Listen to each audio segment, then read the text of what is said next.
81. Environmental Ambassador Max. Max Senpai, you're truly my idol. Trigger Universe. Kengo watched the screen with wide-eyed excitement, adoring the old Max on display. He'd always wanted to make people smile, but only after trying did he realize how hard it really was. Right now, as Max's video played, everyone at the TPU base was smiling. Even Akito, normally cold and proud, had his hand over his mouth, trembling. Kengo suddenly realized how narrow his idea of making someone smile had been. The narration began, and Kengo leaned forward, thrilled by old Max's upcoming Easter egg episode. Environmental Ambassador? Max? Someone muttered. So Ultraman does greening work too? That makes sense. I remember, ages ago, the Land of Light had virtually no greenery. Now it looks so eco-friendly, must be from planting. So Max is from the Land of Light's Environmental Protection Agency? When the title, Environmental Ambassador, flashed, a lively discussion broke out among viewers. Even many young ultras from the Land of Light were puzzled. Did their world really have an environmental department? Isn't Max supposed to be a planetary surveillance officer? All eyes turned toward old Max. He lay where he'd been filmed, exhausted and stubbornly persistent in his silence. He felt like the old comedy man Zaffi. Instead of explaining everything, maybe it was better to sit back and enjoy the awe of others. Give up and let them watch. The video started. We picked so many Matsutake, a mother laughed. Let's get home before it storms. On screen, a mother and her son walked a mountain path carrying a basket brimming with mushrooms. They had only descended a few steps when, whoosh, boom, a huge steel earplug, one of those special dampeners, plummeted from the sky and slammed into the ground, gouging a crater. The camera followed upward. Above them loomed a massive creature, oddly shaped, with enormous nostrils on its head and two horns along its back.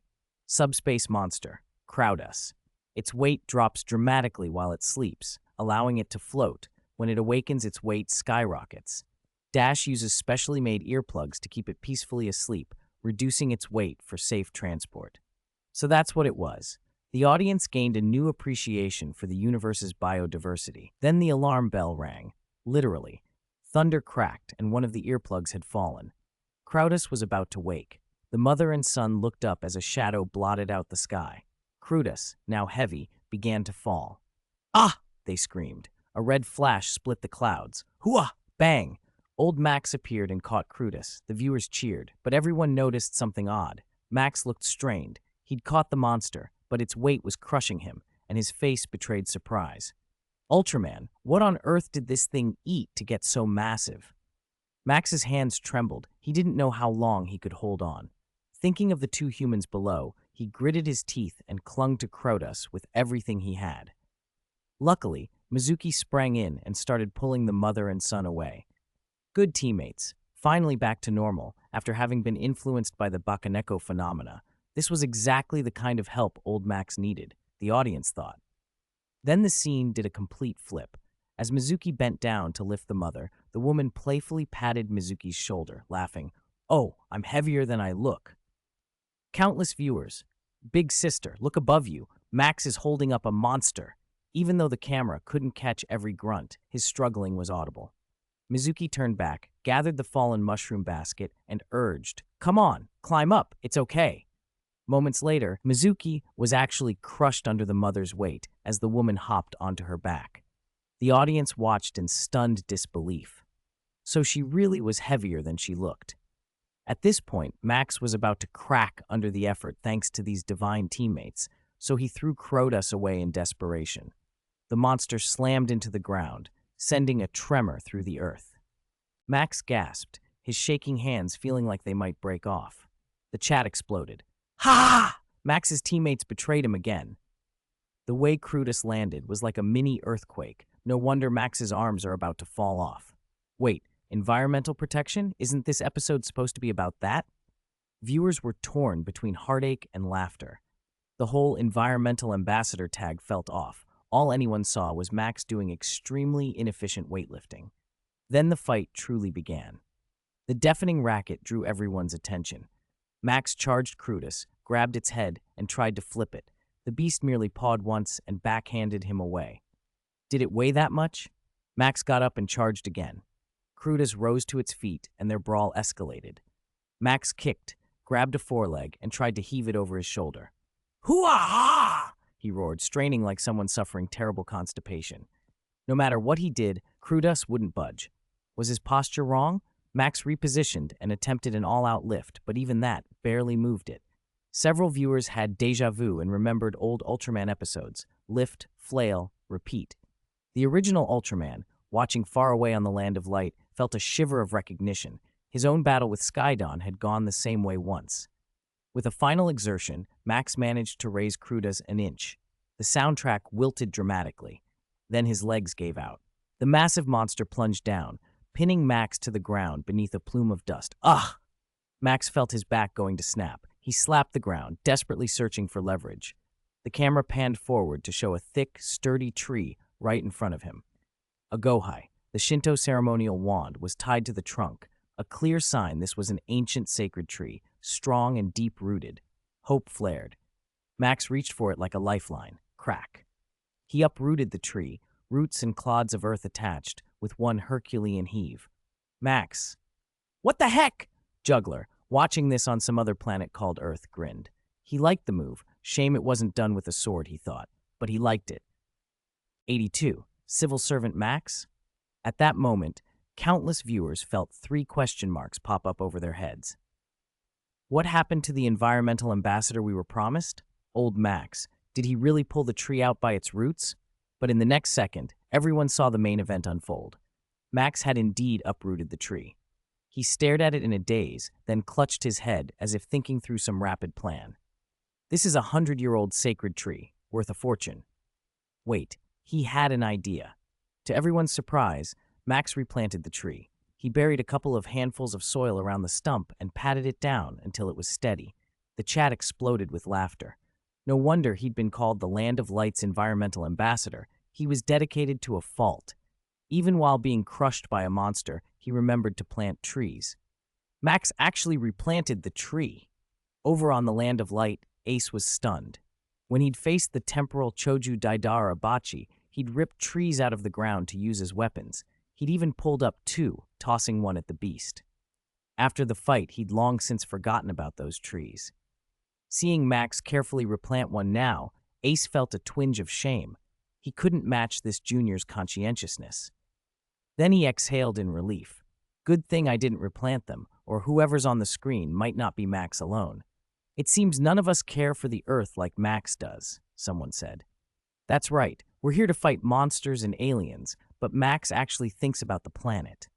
Shameful. An Ultra Warrior like him is a model planetary civil official.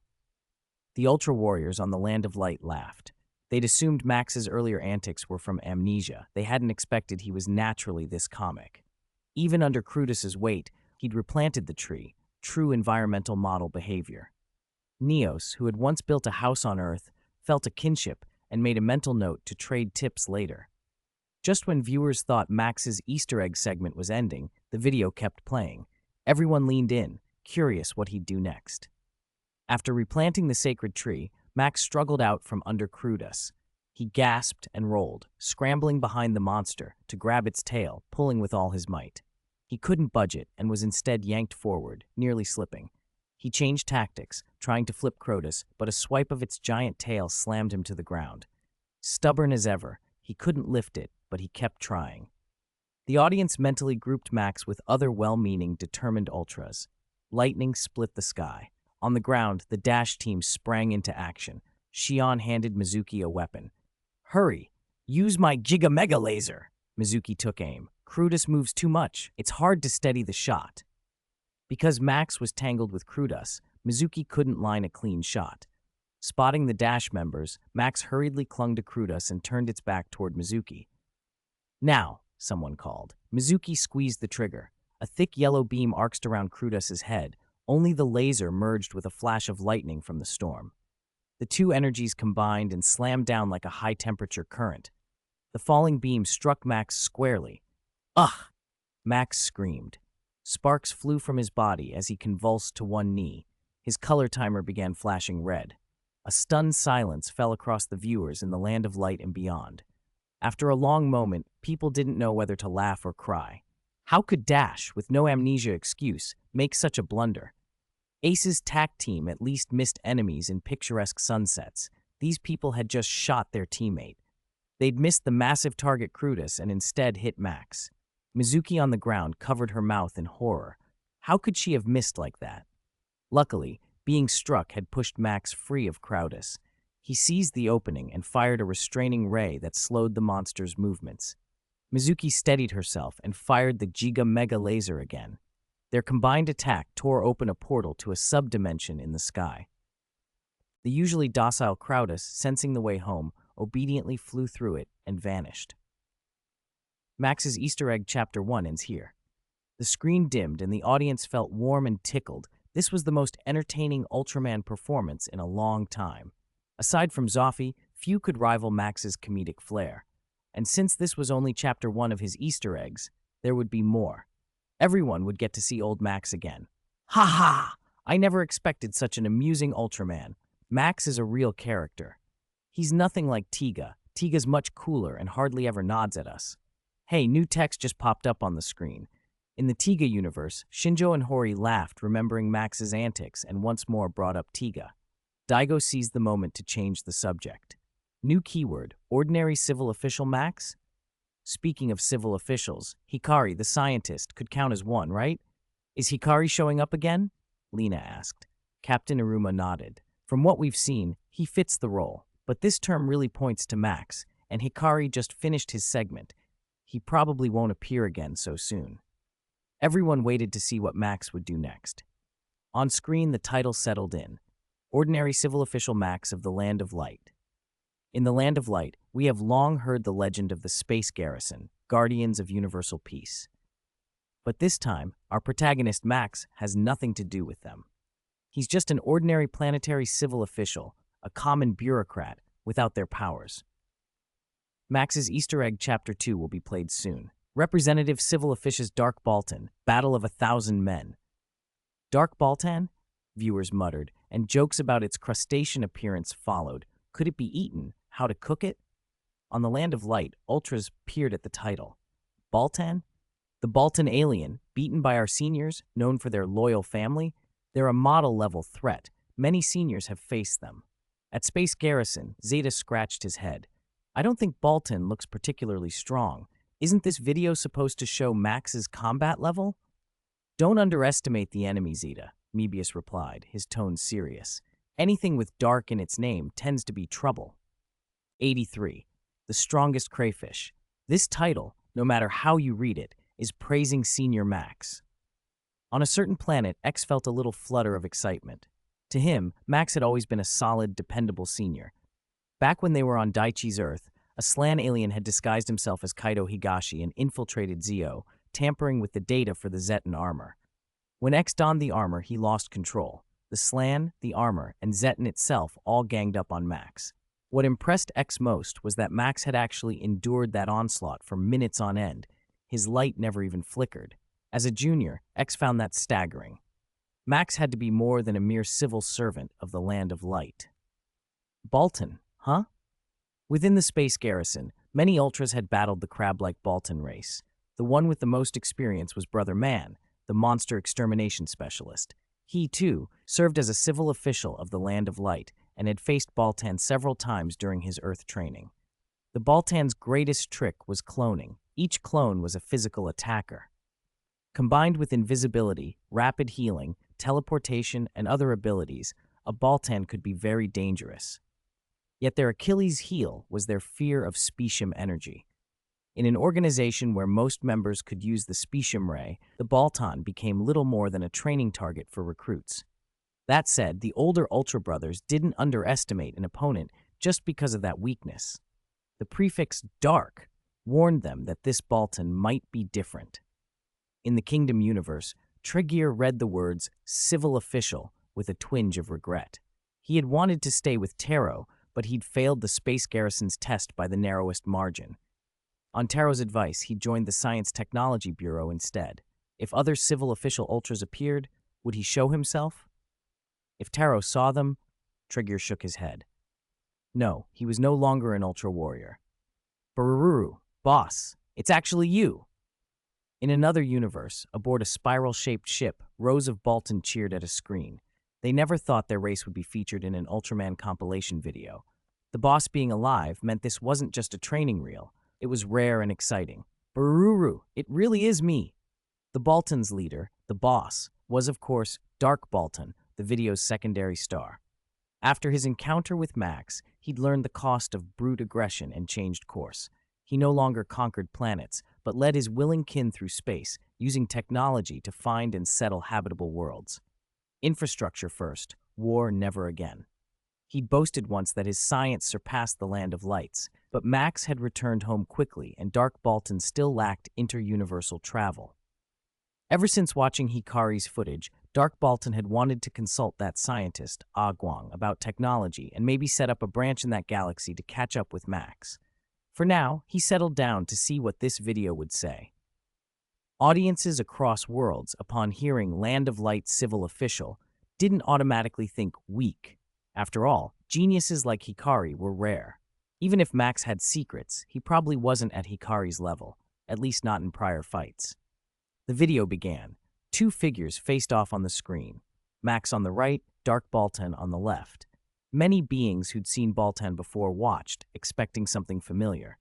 Besides a slightly different skin tone, Dark Baltan looked like any other of his kind. Even veteran Ultramen couldn't perceive anything special from the footage. The fight itself, however, was surprisingly straightforward.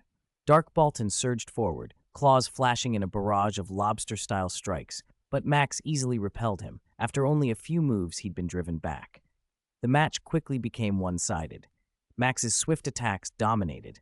Ha! Max spun and delivered a powerful kick that sent Dark Baltan tumbling. Realizing close combat wasn't working, Dark Baltan remembered his other strength.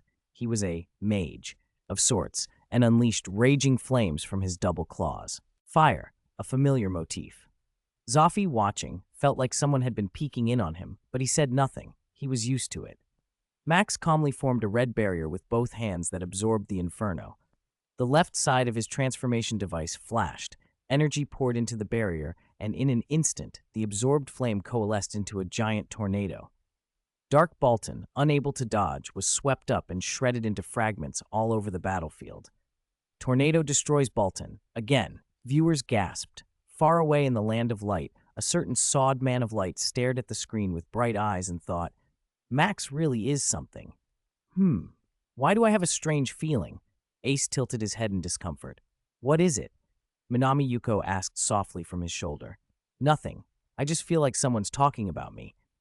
On the plaza, Boy raised a hand and cheered. Max is amazing. How could a Baltan be his match? Boy's reaction echoed many others. From what they'd seen, Dark Baltan showed no unusual traits. Baltans could regenerate, yes, but being torn into hundreds or thousands of pieces seemed like a death sentence. Still, the video's theme and the weighty phrase civil official and the hint of a 1,000-man battle kept the audience glued to the screen. Old Max, who just stood back up from the ground, shrugged off Boy's thumbs up and said, It's not over yet. As soon as he spoke, the scene shifted. The scattered pieces of Dark Baltan quivered. The light in his eyes didn't fade. It grew more maniacally triumphant. Ha! Dark Baltan cackled. Clone technology is basic for the Baltan star, nothing more. Suddenly, his head flew up from nowhere. The other fragments darted toward it. As they reassembled, a flash of light split Dark Baltan into countless identical figures.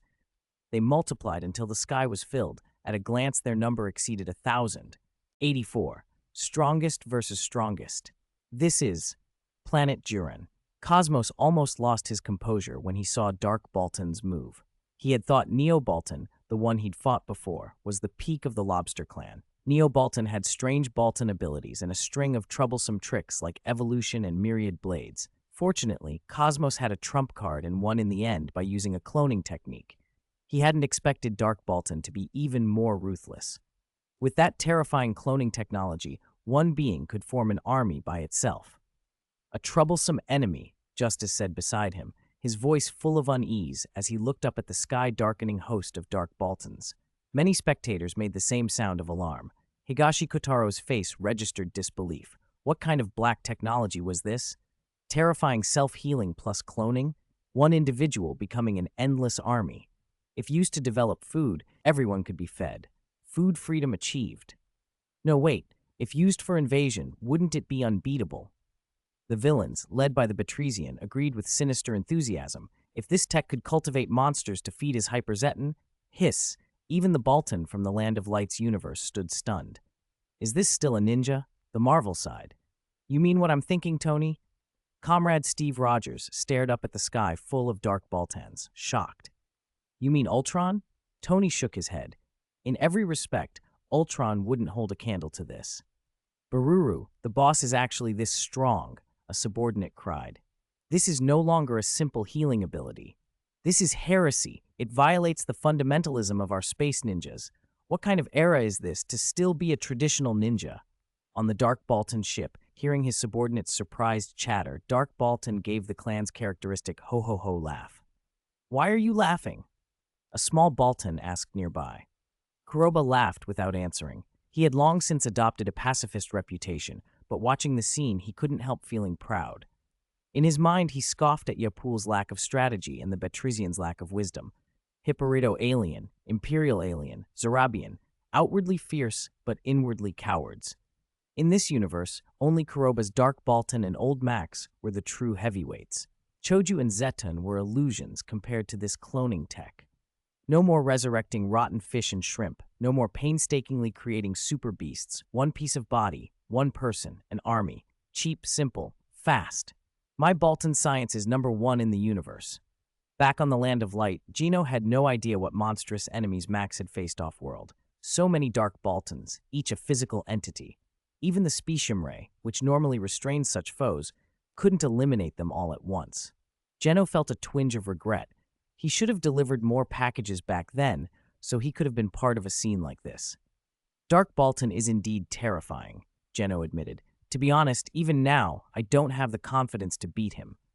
Max wasn't embarrassed. He simply shook his head. I lost to him once before, even before this recording. Hearing that, many younger warriors nearby felt a chill.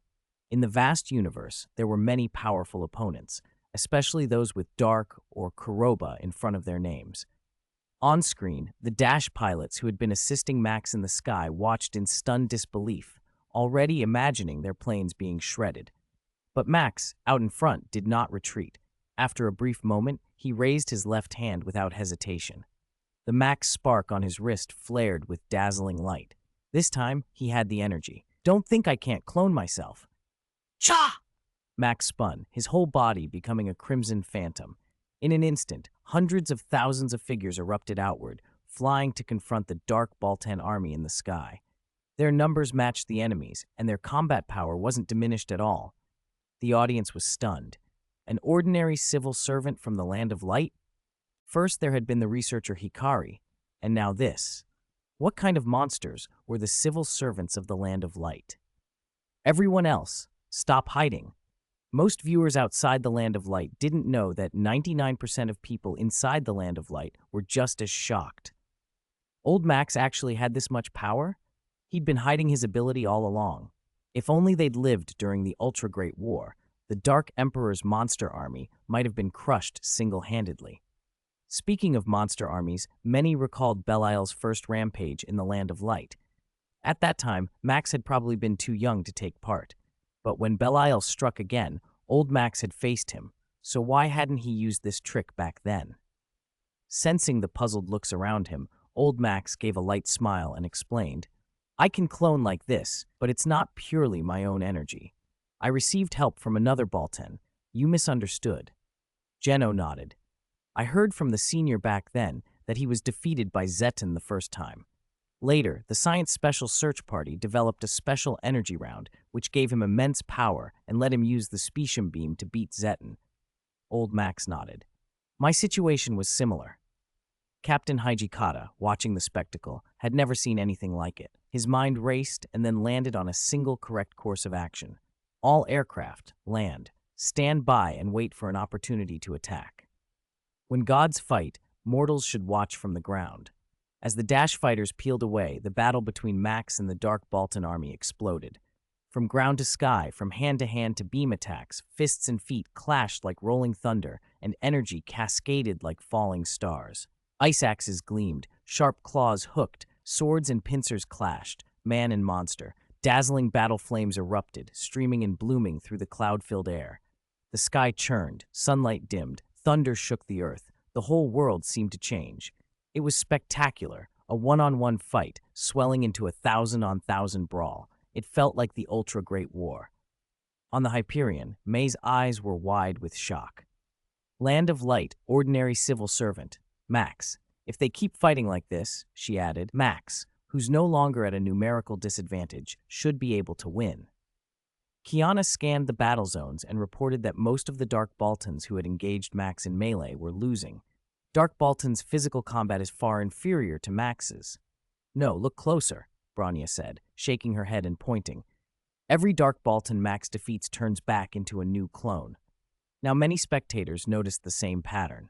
No matter how Max struck, head darts slashing, beams pulverizing, he couldn't truly eliminate the Dark Baltans. Instead, the more he fought, the more they multiplied. P.S. I watched the first episode of Ultraman Regulos. How to put it, Sakamoto's action scenes are as good as ever. As for the drama, it has the flavor of last century's Hong Kong martial arts films. Perhaps people in Japan will find it novel. Also, Lingland's leopard print curves are quite alluring. As expected of Sakamoto, who likes shooting women's fight scenes, the thighs and hips never disappoint. 85. My justice is peace. As Bronya said, after briefly suppressing his opponent, Max began to lose the advantage. Dark Baltan's endless cloning and splitting were simply too terrifying. Though Max's combat skill outmatched most foes, he was outnumbered. Facing an unending stream of enemies, even old Max couldn't find an easy solution. I warn you again, Ultraman Max. Learn this lesson well. Meaningless energy attacks are useless against us Baltans. Dark Baltan's voice crackled.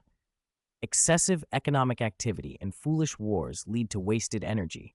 You help Earthlings destroy their environment at home, and externally you want to invade the universe. Isn't that you, Ultraman Max? Answer me. A red glow filled Dark Baltan's body. It was telekinetic power, stronger than anyone had expected. He seized control of Max's weapon. Whoosh! An ice axe-like strike from Max's Maxium sword flew almost too fast to follow, cutting down several Max clones in quick succession. Such powerful telekinesis, Seven said at the Land of Light, clenching his fist in disbelief. Controlling that ice axe had never been easy. Mastering it marked someone as a telekinetic virtuoso among Ultramen. Even he had reached it only after long, grueling training, and Dark Baltan had now turned Max's own weapon against him. What a dangerous opponent.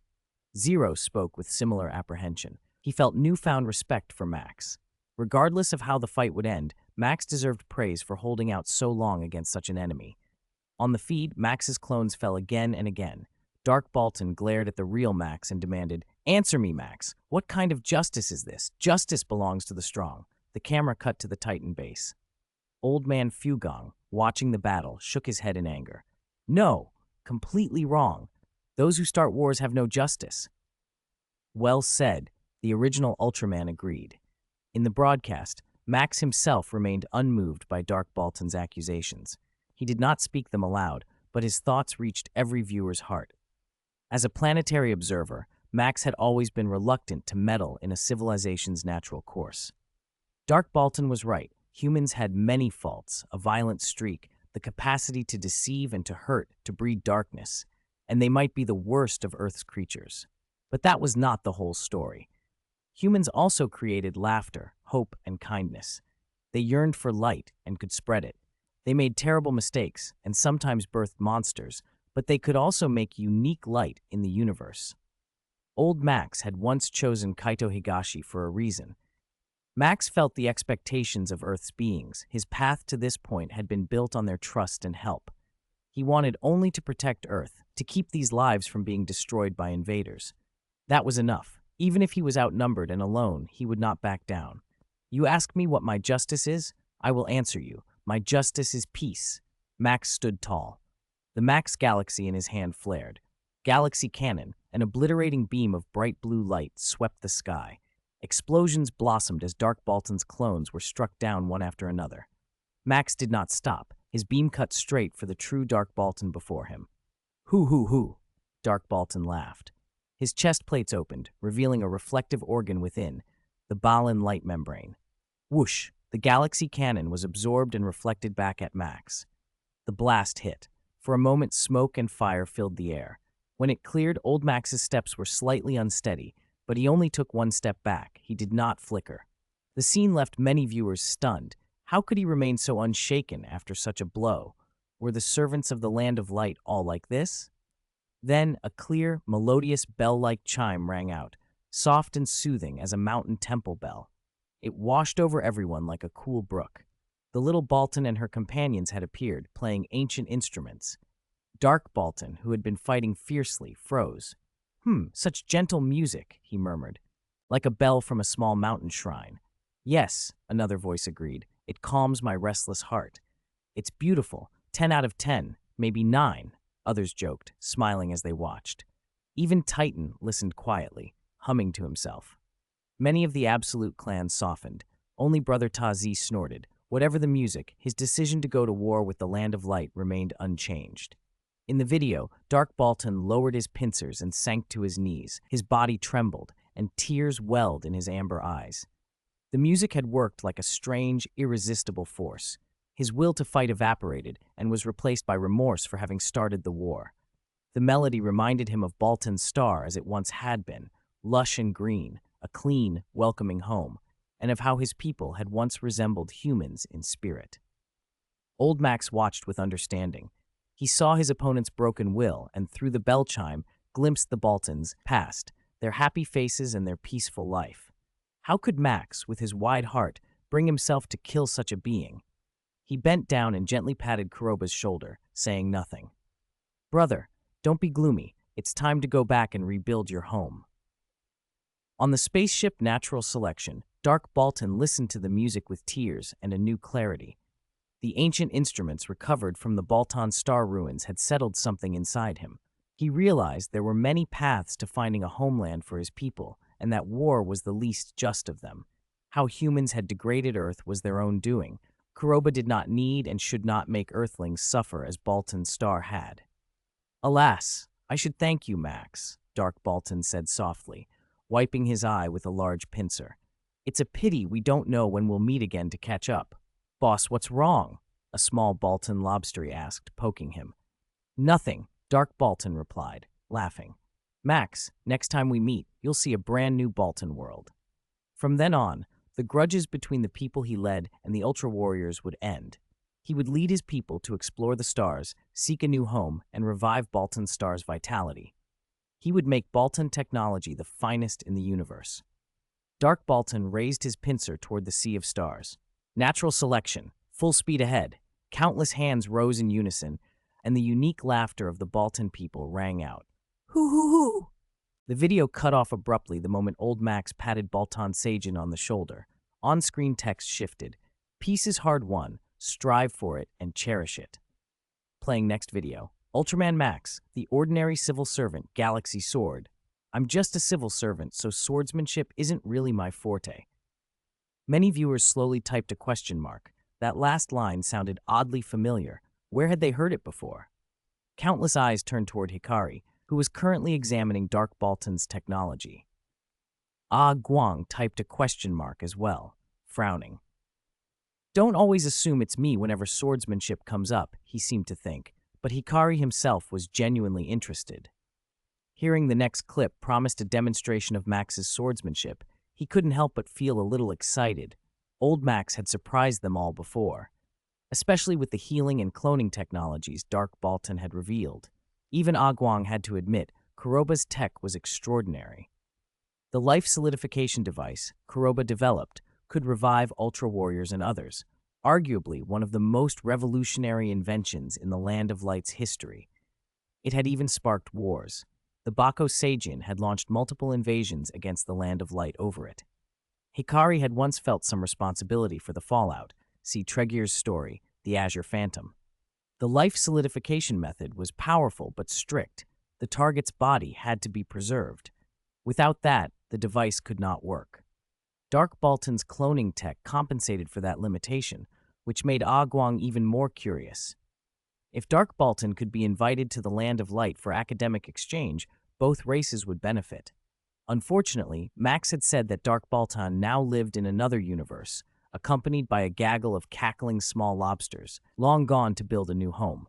That would have to wait. Hikari sighed and turned his attention back to the screen. He wanted to see what Max's swordsmanship looked like. Somewhere in a park, a clear, youthful female voice cut through the chatter. A young woman sat on a bench, legs swinging, brown hair tied with an apricot ribbon.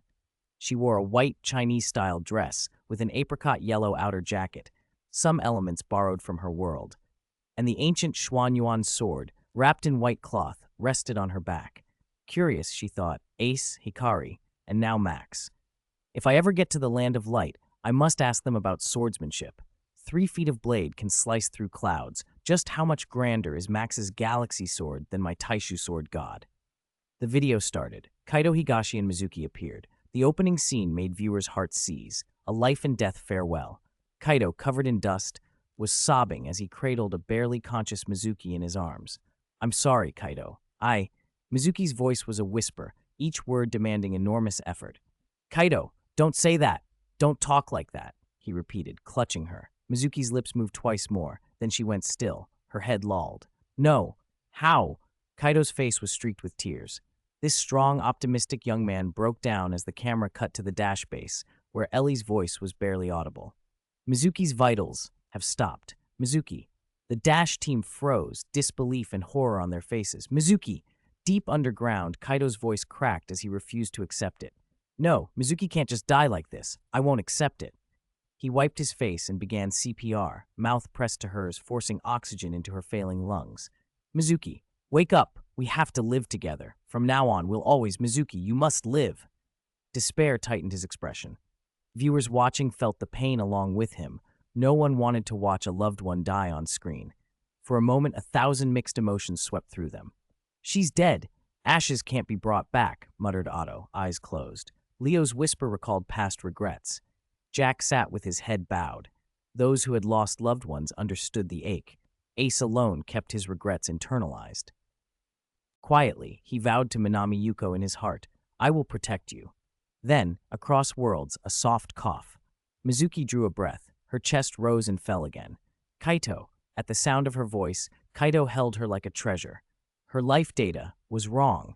Ellie breathed as Mizuki's electrocardiogram flickered back to life. Relief flooded the room and the viewers, but their relief was short-lived. The core of the little automatic device on the desktop began to glow, lifting into the air. Kaido, having just been pulled from despair into joy, felt a chill and looked up. A vast number of underground people had gathered before him. He held Mizuki closer, pleading, I know the surface has made you suffer. Please, give us time. The Delosian leader at the front replied in a measured tone. Kaido, seeing you try to save her, Delos has deep regrets. We recognize that humans also cherish life. However, Delos has already activated the Basadog system. To protect Delos, it will eliminate all obstacles. We cannot stop Basadog. Ultraman Max is also its target. Basadog's analysis of Max is complete. The probability that 1,000,000 Basadog will defeat Ultraman Max is 100%. A 100% chance of defeating Max? A certainty? If that's true, how can Max possibly overcome this threat? The viewers watched on, tensely waiting for the answer. 87 million Basadog. Predictions can be wrong too. Kaido heard the Delosian's words and showed no fear. What if it was a guaranteed loss? What if he couldn't win at all? Ever since he became Ultraman Max's human host, no, even before he met Max, his heart had been ready to die to protect others. The Max spark was in his hand, blazing brilliant light. Kaido? The warm glow brushed Mizuki's cheek. Surprise and a trace of relief shone in her eyes. Kaido didn't explain. With a sudden display of strength, he gathered Mizuki into his arms and quietly, firmly said, Let's go back to our world. I had a feeling for a long time, Kaido. I thought you might be Ultraman Max, Mizuki murmured. By then, Kaido had already shifted into Max's human-sized form. He swept Mizuki up in an ultra-style princess carry and flew down to the ground. How romantic. I want to be princess carried by old Max, a commentator gushed elsewhere. Hehe, Mr. Max's chest is warm. So hot, another voice teased. Please, tone it down, Mizuki protested. When a human host is exposed, it always feels strange. A teammate you've worked with every day turns out to be an ultra warrior, someone else said. Yeah, It's like finding out your lifelong school friend is actually a girl. Feels like a second spring, someone laughed.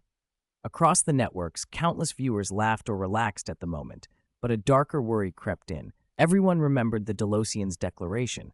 The probability of Million Bassadog defeating Max was, they had been told, 100%. Kiana stood on the Hyperion's deck, staring at the screen and feeling a little regretful. Why had she told Himeko? She should have kept her secret and then surprised everyone by transforming into Ultraman herself. How cool would that have been?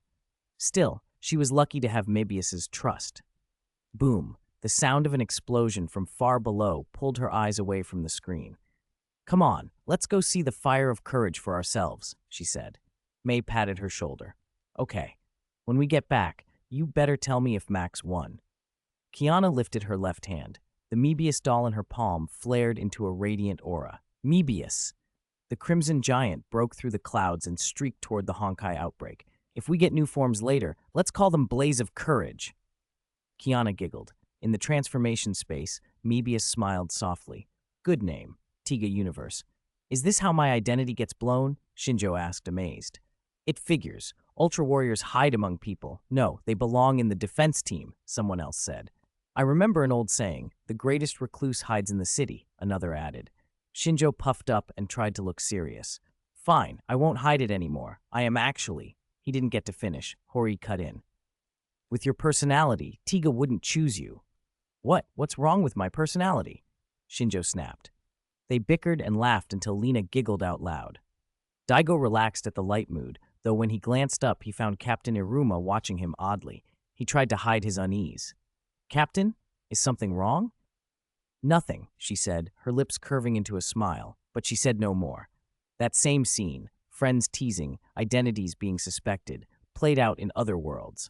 Most Ultra Warriors had not yet revealed themselves. And then, as speculation about who the human hosts are swirled across universes, a figure appearing on the screen sucked everyone's attention away. It was enormous, a mechanical colossus towering into the clouds, standing absolutely still, yet exerting unbearable pressure on the ground. Mechanical beast Million Bassadog, the world-ending weapon of the underground civilization Delos. Height, 990 meters. Mass, 99,000 tons. Viewers felt their scalps prickle. What was this thing? Had the Delosians built a weapon to destroy the world along with themselves? Jarvis, analyze that thing, someone asked. Sir, do you mean our chances of winning or its structure? The AI replied. Forget it, don't analyze it, the viewer muttered. This is scarier than an apostle. This isn't something humans can fight, another admitted. Even all the apostles together might not match it. In the end, pessimism spread through many universes. They couldn't stop Million Bassadog. The Delosians' boast of a 100% victory over Max did not feel empty. Boom, the hero descended. Old Max gently set Mizuki down, then turned and flew straight for Million Bassadog. As he landed, his timer flashed red. 2 minutes had already passed since transformation. The energy to maintain the form was nearly exhausted. Even so, neither Kaido nor Max would back down.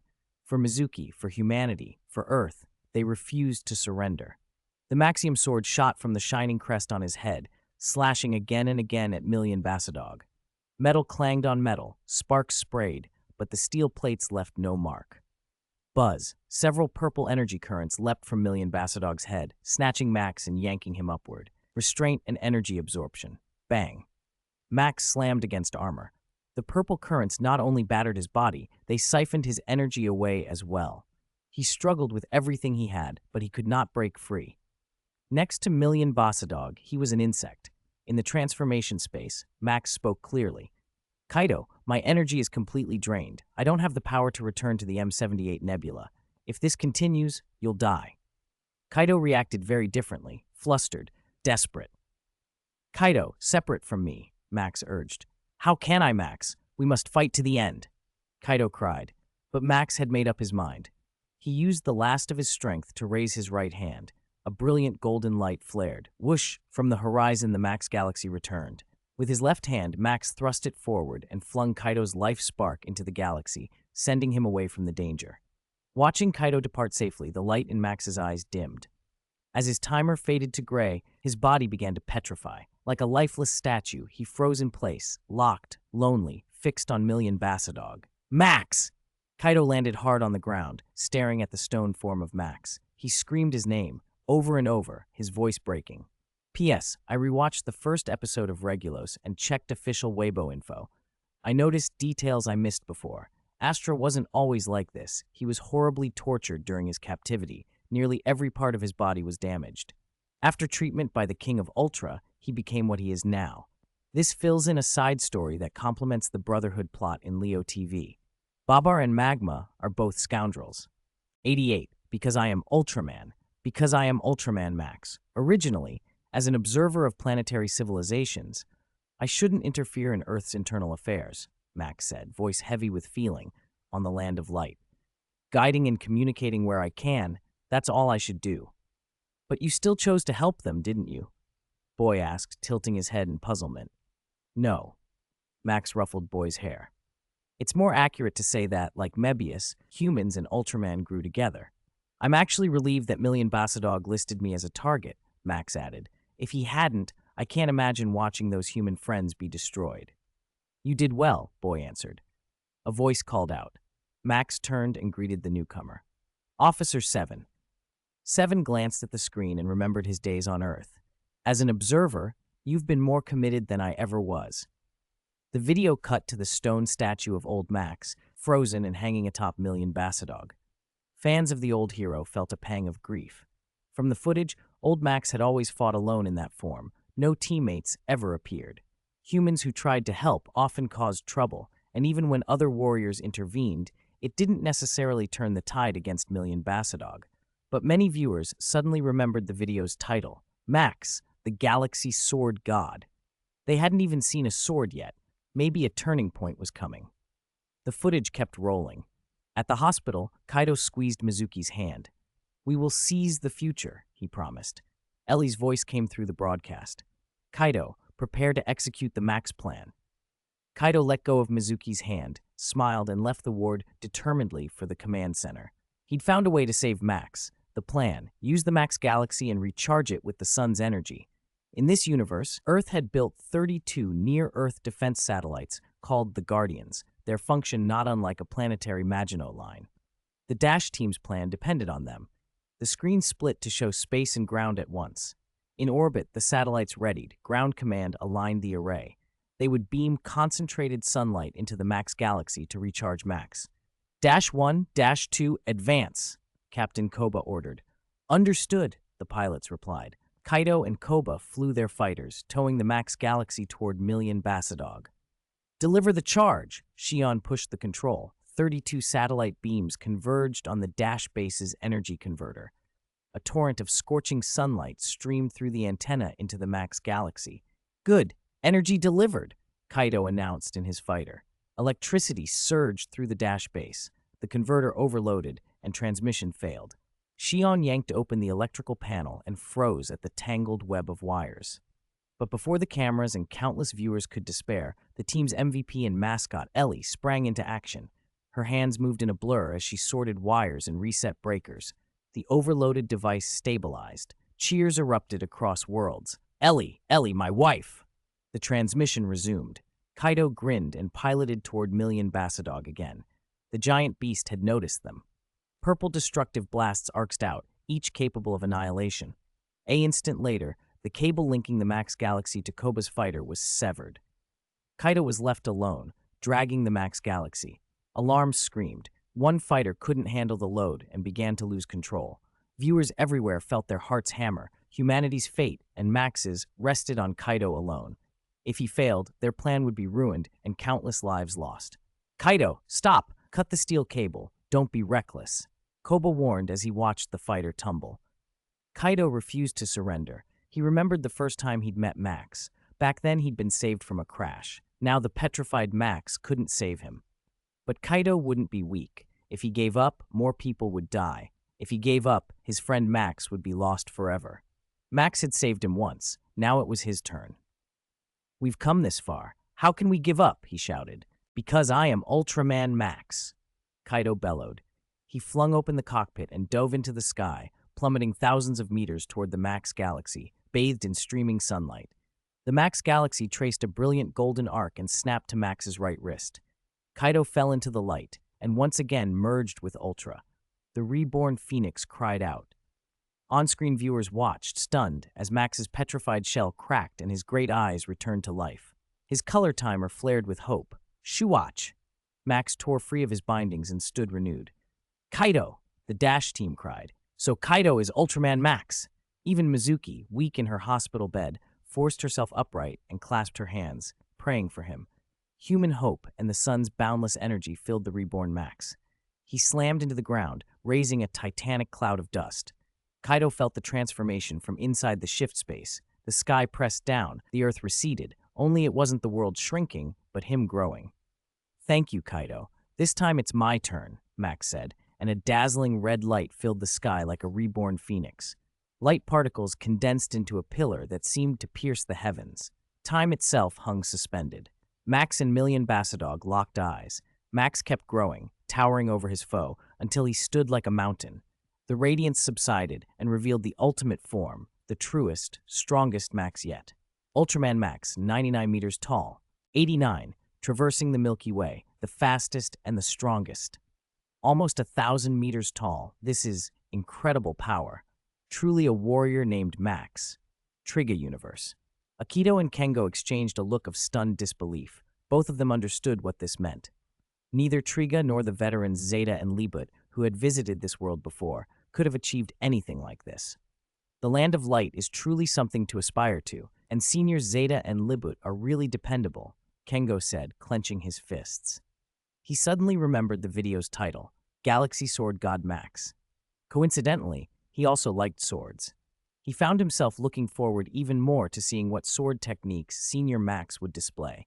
On screen, Million Bassadog showed no fear. As a weapon, it only followed attack orders. Seeing Max restored to full strength and glowing with power as he transformed, Million Bassadog planted its massive feet and struck.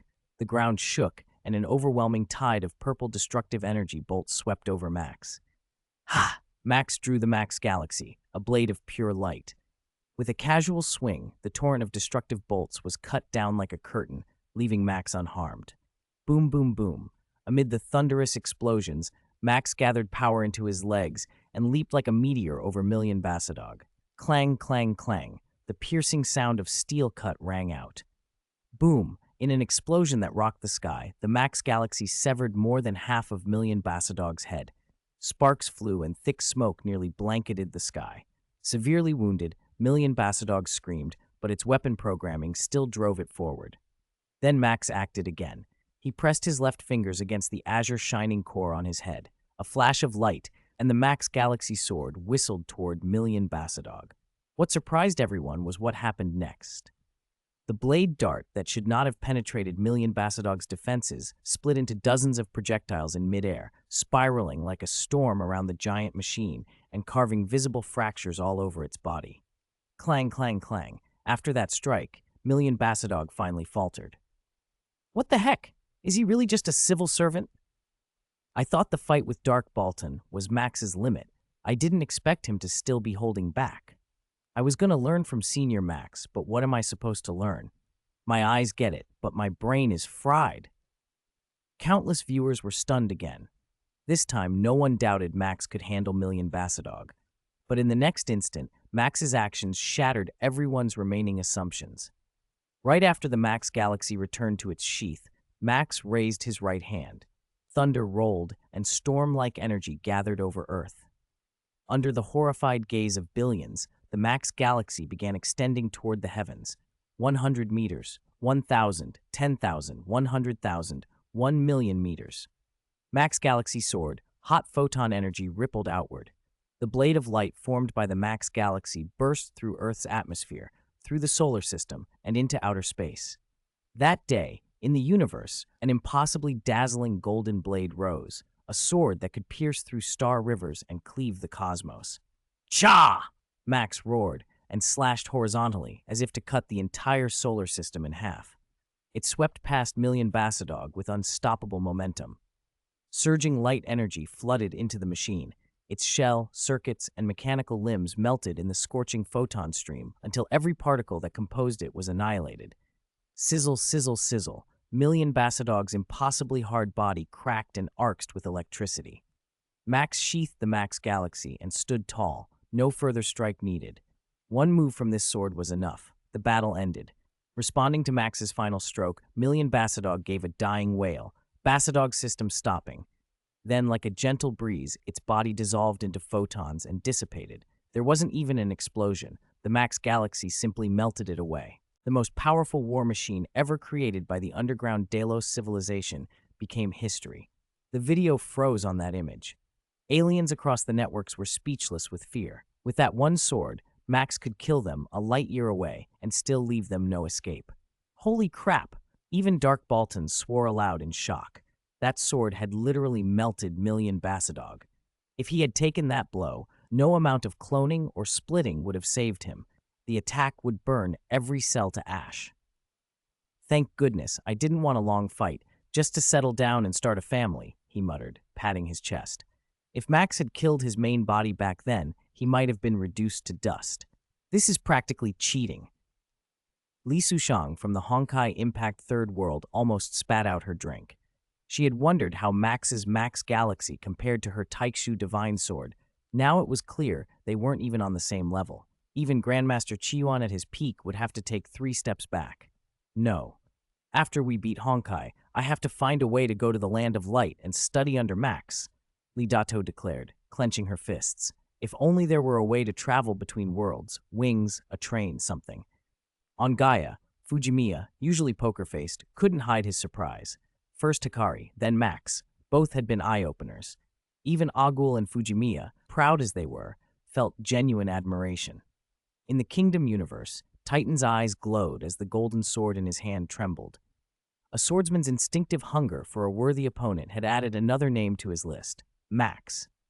Brother Tazi beside him frowned. If he faced a blade that pierced the galaxy, the best tactic might be to hide in abyss space and avoid its edge. Confronting it head-on would be uncertain. Even victory might leave him badly wounded. The warriors of the Land of Light are troublesome, Brother Tazi muttered, thinking of the rumor he had heard at the start. This so-called Galaxy Sword God Max seemed to be nothing more than a regular civil servant in the Land of Light. The shock there was even greater than in other universes. People cheered Max's name, and talk of the Max Galaxy never died down.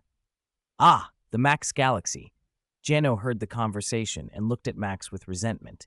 The weapon had originally been called the Geno Galaxy, after all.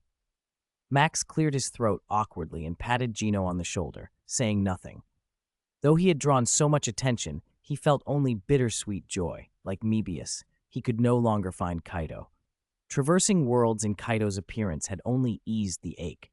Human lifespans are short for an Ultra Warrior. That brevity makes meetings all the more precious and partings less unbearably sorrowful, because they all know that no matter the distance, their hearts remain connected. Max looked at the frozen image and with a smile in his voice, said, Kaito, I believe you have surely grasped your future with your own hands. Today's flop diary. 2 things. Q, why aren't there weird things like Yefu monsters and demon heavenly god showing up? A, you should notice I try to keep each warrior's screen time somewhat balanced. Everyone gets their spotlight and their downtime. That way no one can say I'm being biased. The old Max arc should wrap up for now. Those bug monsters can be handled later, maybe as part of a Strongest Monsters compilation. Second, unconsciously this book has reached 200,000 words. It might be eligible for multi-title testing soon, and I'll be able to ask your opinions. Finally, wow, 200,000 words. I want hugs, I want kisses, I want pretty girl readers. Okay, that last part probably won't happen. 90. The most rebellious human form. The Max Easter egg arc ends here. The bond between a human host and an Ultra Warrior is truly inspiring. In the space garrison, the video cut out. Young Zeta's eyes sparkled with stars. Seeing 2 beings giving each other strength and saving one another made him unbearably envious. He wondered when he would get to go to Earth for training, what would bring him there, and what his human host would be like. Would his human be like Max to Kaido, a source of great strength? The thought seemed to prompt another question. Zeta turned to Zero and asked, "Master, have you ever been to Earth?" "Earth?" Zero pinched his chin and nodded. "Now that you mention it, I've been there quite a few times, to different space-times even. I stayed with Geed for a while too." "How I envy you," Zeta said wistfully. "Do you have a human host? What's he like?" "Of course," Zero replied. "For an Ultra Warrior operating on Earth, having a human host makes things a lot simpler." He paused, letting memories stir. His first human host hadn't been on Earth at all, but on a planet called Anu in the Belial Galaxy Empire. He'd merged with a young man named Ran. He remembered Ran's younger brother, who looked a lot like Geed's human form, baby-faced, big-eyed, harmless. As for his third human host, Zero thought of Riku Asakura, gentle, kind, serious, a human he liked. Zeta raised a hand. "You mentioned the first and the third. What about the second?" Zero's tone shifted. He hesitated. Memories of an awkward, embarrassing time made him reluctant to speak. One of his more mortifying moments involved that second host. Before Zero could decide how to answer, the sky screen changed. Max's Galaxy Sword God image faded and cut to a different clip, old Max transforming while lying flat, tilting his head like someone waking up groggily. A caption appeared, "Ultraman Max Special, on those special transformation appearances." The hosts and warriors crowded around, reading with interest. Most Ultra Warriors had dignified transformations, raising an item, launching through the transformation space with a raised fist, and so on. But some were odd. Ace's merging was strange. Hokuto and Minami Yuko's fusion was bizarre. There were gimmicks like Sadako-style modes and dual dashes. Old Max's sleeping transformation was another oddity on the list. Zero looked up at the screen with a sudden, unpleasant jolt. A caption changed again, one of the special transformations. That day, Zero recalled the fear of being dominated by Noah Daimon. A line credited to Zero flashed, "Why did I merge with a man like you? This is a failure in Ultraman Zero's life." "I knew it," Zeta crowed. "Cousin, you're in the spotlight next." Taiga and the others leaned in, and the other Ultra Warriors glanced at Zero. Gossip from the rabbit-eared overlord was rare.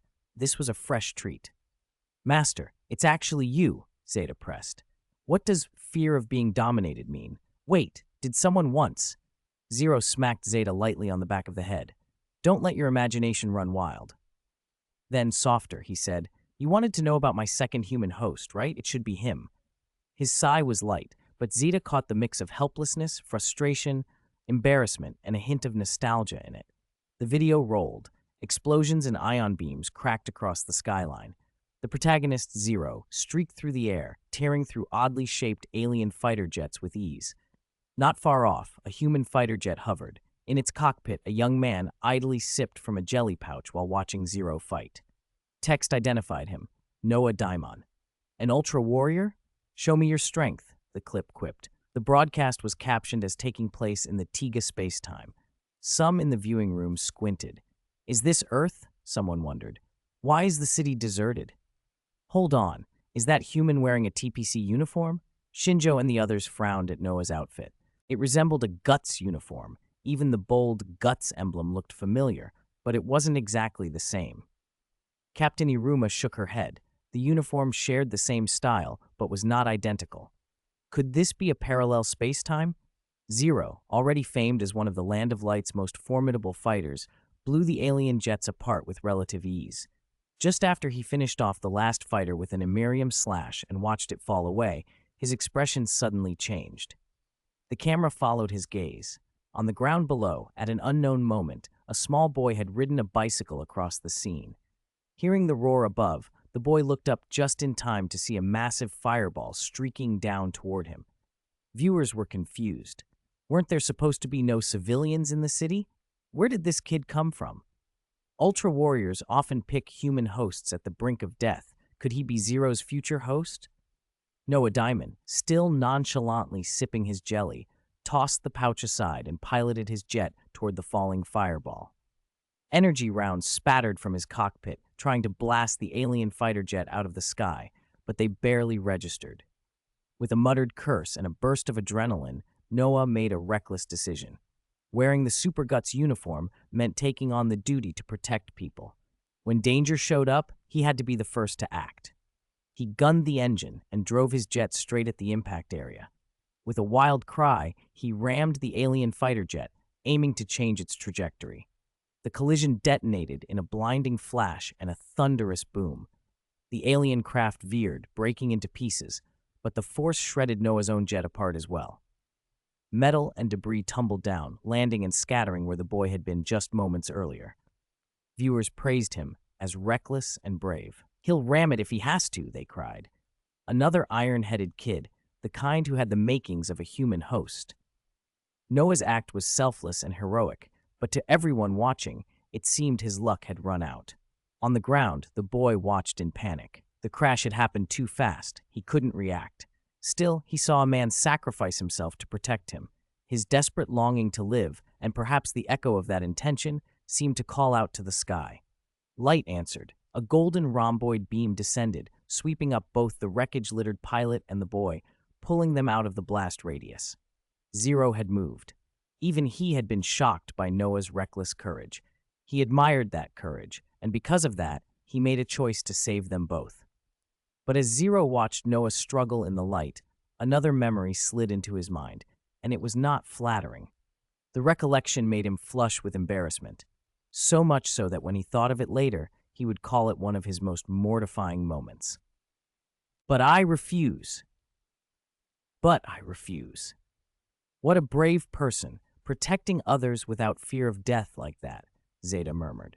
After watching the videos of his older brothers, he'd come to understand that the light of these human hosts was no less radiant than an Ultra Warrior's. Whether it was Hokuto's unfailing fervor or Kaido's bold passion, it was precisely that courage that made their encounters so precious. Only such brave humans are worthy of a master. The two of them should get along very well. Zeta nodded, completely unaware that Zero beside him had his face covered and was shaking his head. Indeed, those who can become human hosts are true warriors. If not for that, Ultra Warriors wouldn't choose them. On the Hyperion, Himeko and May watched Noah Diamond on the screen with eyes full of respect. The news feed beside them played the day's report. It is reported that at 11:45:14 a.m. today, a red giant appeared in Changkong City, suspected to be the Ultra Warrior Mebius.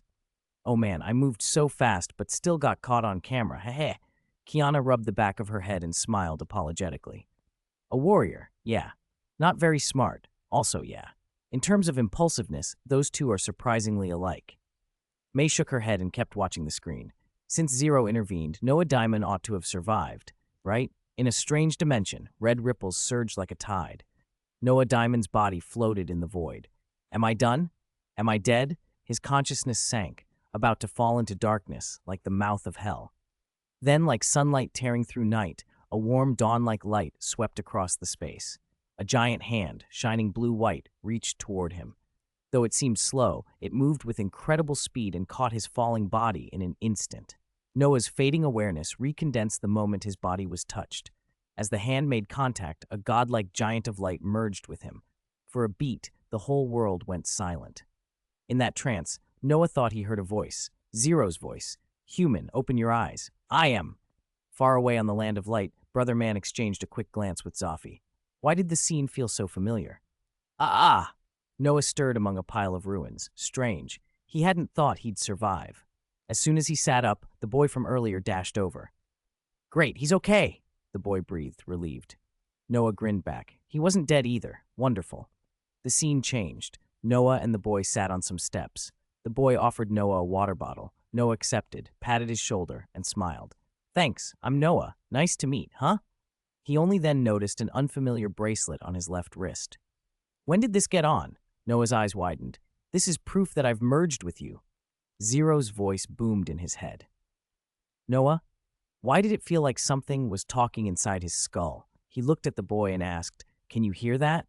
The boy blinked blankly and tilted his head. After a few seconds of mutual confusion, Noah brightened and offered an explanation with a proud grin.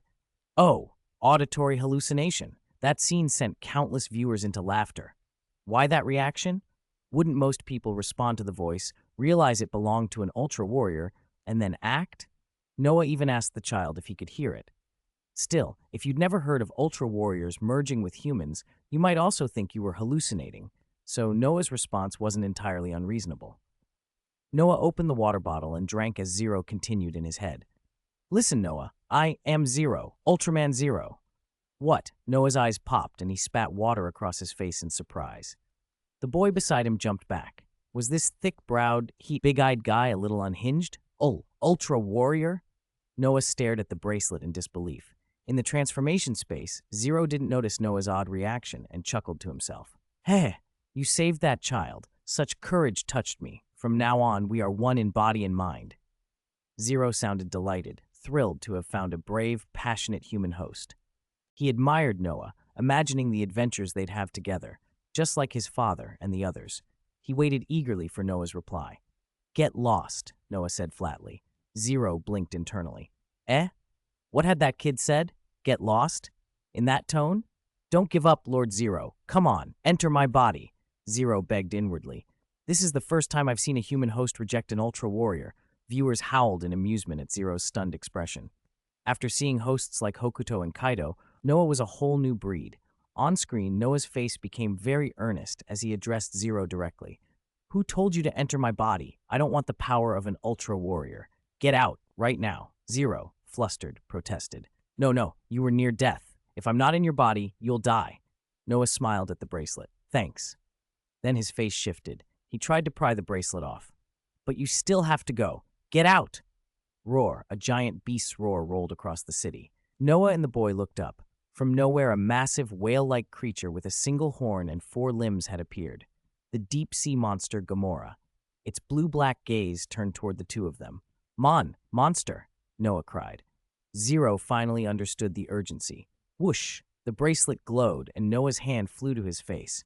A cool Ultra Eye emerged from the light. Noah, put this on and transform into me. Noah's expression hardened. This power could beat the monster. His hand trembled as he reached for the Ultra Zero Eye, his resolve steel strong. Fight with me. Zero's voice brimmed with hope. Come on, brave youth, stand with me, be my human host, fight this monster, save the world. Noah's fingertips were almost touching the transformation glasses, just inches away. Outside the screen, viewers and the Zero in the video braced for the moment he'd transform. Then, with a single clean motion, Noah slapped the Ultra Eye back into the bracelet. Hey! He snapped. Daka, Kotowaru, no, I refuse. He'd actually slapped it back. Slapped it. Inside the bracelet, Zero crossed his arms, stunned.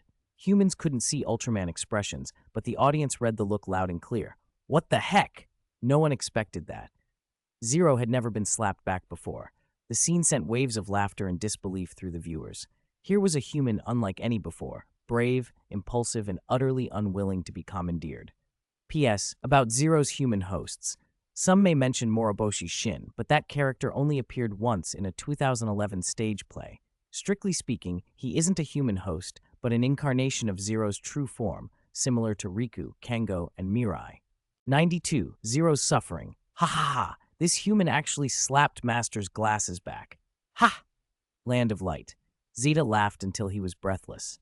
The next second, a cold, murderous aura prickled the back of his neck. The young Zeta's smile froze. He turned slowly to meet Zero's calmly amused stare. Zeta, what are you laughing at? Zeta forced an awkward grin and waved a hand. Nothing, Master. I just thought of something funny. Heh. Zero crossed his arms and snorted, not wanting to waste words on a simpleton. Still, laughter carried up from the plaza below and reached him plainly enough. Haha, first Max Senpai fell asleep on stage, now Zero Senpai can't even show up. So a human host can actually reject a transformation? We've got to be of one mind. Hiss, looks like these transformation items are useless. Ultraman Senpai and Jack Senpai's methods are way better. No, it's not the item. If you ask me, we should take control of the right to transform. Exactly. Zero felt himself almost reach out to pat that little hothead on the shoulder. Poses and items were superficial. Controlling the right to transform was what mattered. When Ran merged with him, Ran was always unconscious, so Zero never had to worry about resistance. Riku Asakura was different. He could be guided. Zero smiled at Noah Daimon through the screen. Thank you, Noah. You made me understand the importance of control. Pwah! Little Zero actually had an embarrassing moment. Who would have thought? In another universe, a red giant with flames on his head laughed until he slapped his knee. This was not Zoffy or a parallel Zoffy. This was Glenfire, the Flame Warrior and one of the members of Ultimate Force Zero who'd grown close to Zero in battle. Mirror Knight chuckled softly beside him. Zero, it's been a while. Inside Johnbot's control room, Princess Emerana's eyes shone at the sight of Zero on the screen. Her affection for him hadn't dimmed over the years, but Zero was more interested in exploring than in romance. She kept her feelings quietly to herself.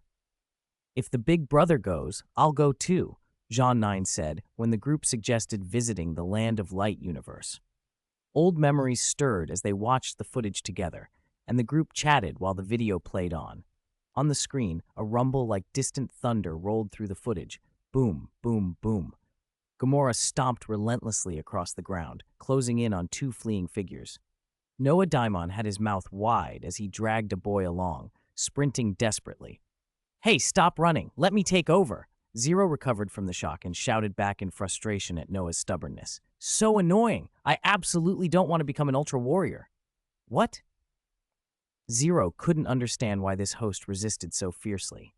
While Zero fumed, Noah and the boy ran onto a large bridge to gain distance from Gamora. They badly underestimated the monster's wits. The bulky beast plunged into the river and took a shortcut through the waterway. Boom! With a thunderous roar, its rotating horn smashed into the bridge, tearing up the roadbed inch by inch.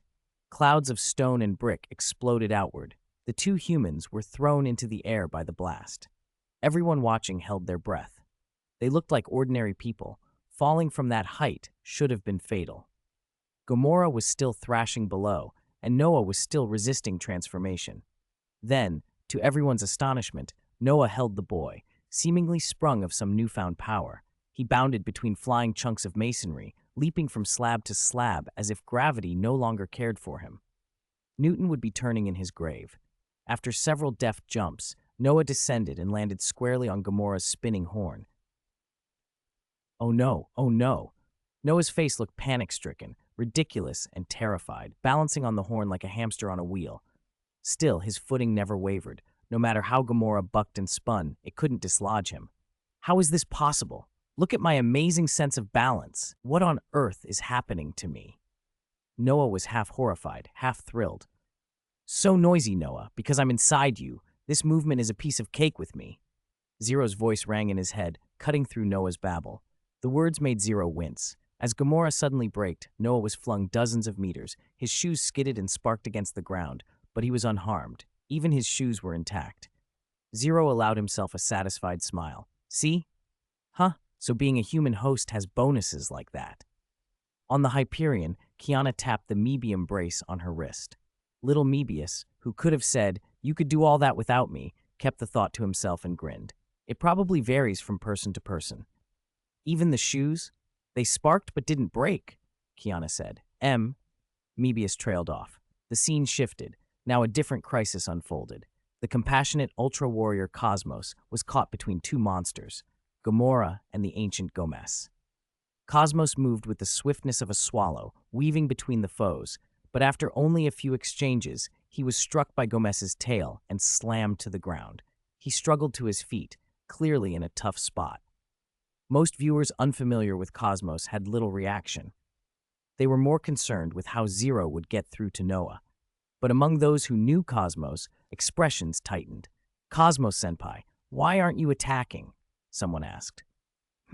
He looks like he's taking a beating, but he hasn't used any lethal moves from the start," another observed. Ginga and Victory remembered Cosmos's transformations, especially when Cosmos, in Eclipse mode, had flown away at the time-space castle, leaving Elena. The power he'd radiated then remained vivid. After witnessing Nexus's destructive rampage earlier, a daring idea nagged at their thoughts. On planet Juran, Justice watched Cosmos being mauled and couldn't help but laugh at the irony. Maybe Cosmos had a masochistic streak until he saw Cosmos cough and clench, and Justice's face softened. He patted Cosmos on the shoulder. "I know, you don't want to hurt them, do you?" Back on the screen, Captain Anna and the others watched anxiously. Noah frowned. 2-on-1 is too much, and he's in compassionate mode. That gave Zero an idea. Quantity isn't the problem. What's important is to sense the enemy's movements with your heart. With my heart? Noah closed his eyes thoughtfully. He lifted the ultimate bracelet to his chest and concentrated on the strange sensation. Zero's voice echoed through his mind, guiding him to feel that energy, to connect. Yes, Noah, you can do it, Zero coaxed. Noah, eyes still shut, didn't notice the bracelet on his wrist begin to glow. The Ultra Eye floated up from it and hovered. He felt a premonition wash over him and slowly opened his eyes, and everything changed. Ah! Noah screamed in terror. Hey! And then, hey! Came Zero's sharp retort. What the heck? Came the stunned reaction of countless viewers. Only the rush of air filled the moment before it happened. Splat! The Ultra Zero Eye shot out like lightning and slammed tightly over Noah Diamond's eyes. 93. Ultraman Zero, 8-meter class. No way. How dare you? Noah fumbled desperately at the glasses, trying to pry them off. Zero, you sneaky little. How could you trick me like this? Ambush a guy in his 20s? But even as he glared, he couldn't stop what was already happening. There was no backing out now. Transform for me? Whoosh! Noah's protests dissolved as his body betrayed him. He stretched his arms out, spun, and shot upward. A halo of light bloomed at his feet. Red and blue streamed around him. In that blinding glow, the Land of Light's hottest young warrior made his entrance. Ultraman Zero. Ha! Look at him, coaxing Noah into transforming. I thought they were going to do some heartfelt mind merge, but Zero's just a trickster. This is an ultra scam. Download the Land of Light anti-scam app now. Viewers were stunned. For a moment, many of them had been fooled, thinking this would be some noble ritual. Instead, Zero had simply lulled Noah into closing his eyes and slipped the ultra glasses on him. Whether Zero was too sly or Noah too gullible, the result was the same, a transformation. That should have been the big moment, but when the camera pulled back, everyone's pupils pinched shut and laughter exploded. Good heavens, is this Zero underage? He's tiny. Haha, he's not even as tall as the buildings beside him. What? I thought Noah was tricked by Zero, but the host's stubbornness shows Zero's so small. First, there was 3-digit Old Max, now 8 meters 0. After Old Max's Titan-sized entrance, the contrast was ridiculous. Ultraman Zero, 8-meter class. The clip title didn't lie. Zero dominated by Noah Diamond. The entrance felt embarrassingly modest. Little Zero is pathetic. Flame Warrior keeled over laughing at Mirror Knight's feet, while Mirror Knight tried to keep his composure. Ah, Lord Zero, still so handsome, even like this. Inside Junbot's control room, Princess Emerana's eyes shone. Children in a nearby building peered down and chanted together. So small. Zero glanced down, bewildered. Oh, he stared at his limbs. Really? This small? Why am I half grown? He met the kid's curious stares and jumped, flustered. Whoa, you scared me. He recovered quickly, still more embarrassed than enraged. Noah, this is on you, refusing to fight with me. He tried the ultra pointing. No effect. You tricked me, and you still talk big? Noah shot back indignantly. The two traded insults as a child waved a bug net at Zero's shoulder, like he was a stray insect to catch and bring home as a pet. Zero didn't lose sight of the mission. Clenching his fists, he declared, Fine, I'll do it like this. Size or no size, he wouldn't let his determination be shaken. Even if he stood only 8 meters tall and his human host was stubborn, changing Zero's charge-forward temperament would take more than a few complaints. He stomped in embarrassment and launched himself into the air. Not far away, Gamora rammed its horn into the ground, trying to ambush Cosmos while it struggled with Gomez.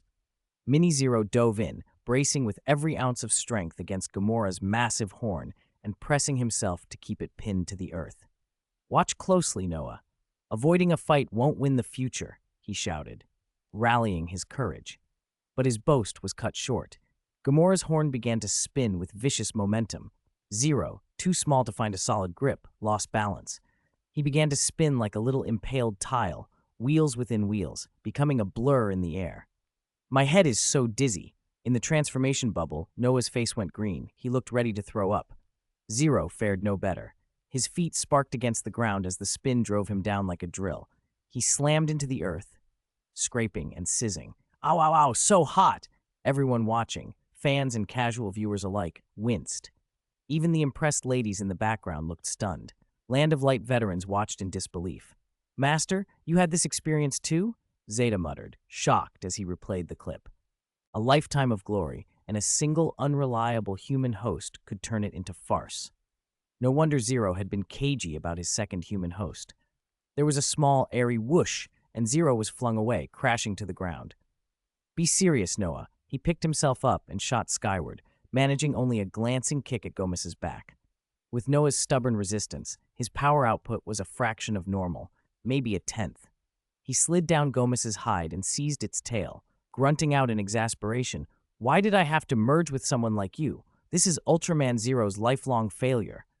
He hung on and strained to lift the tail, but like old Max once trying to wrench Crowdus, he couldn't budge it. Instead, he was swung around helplessly.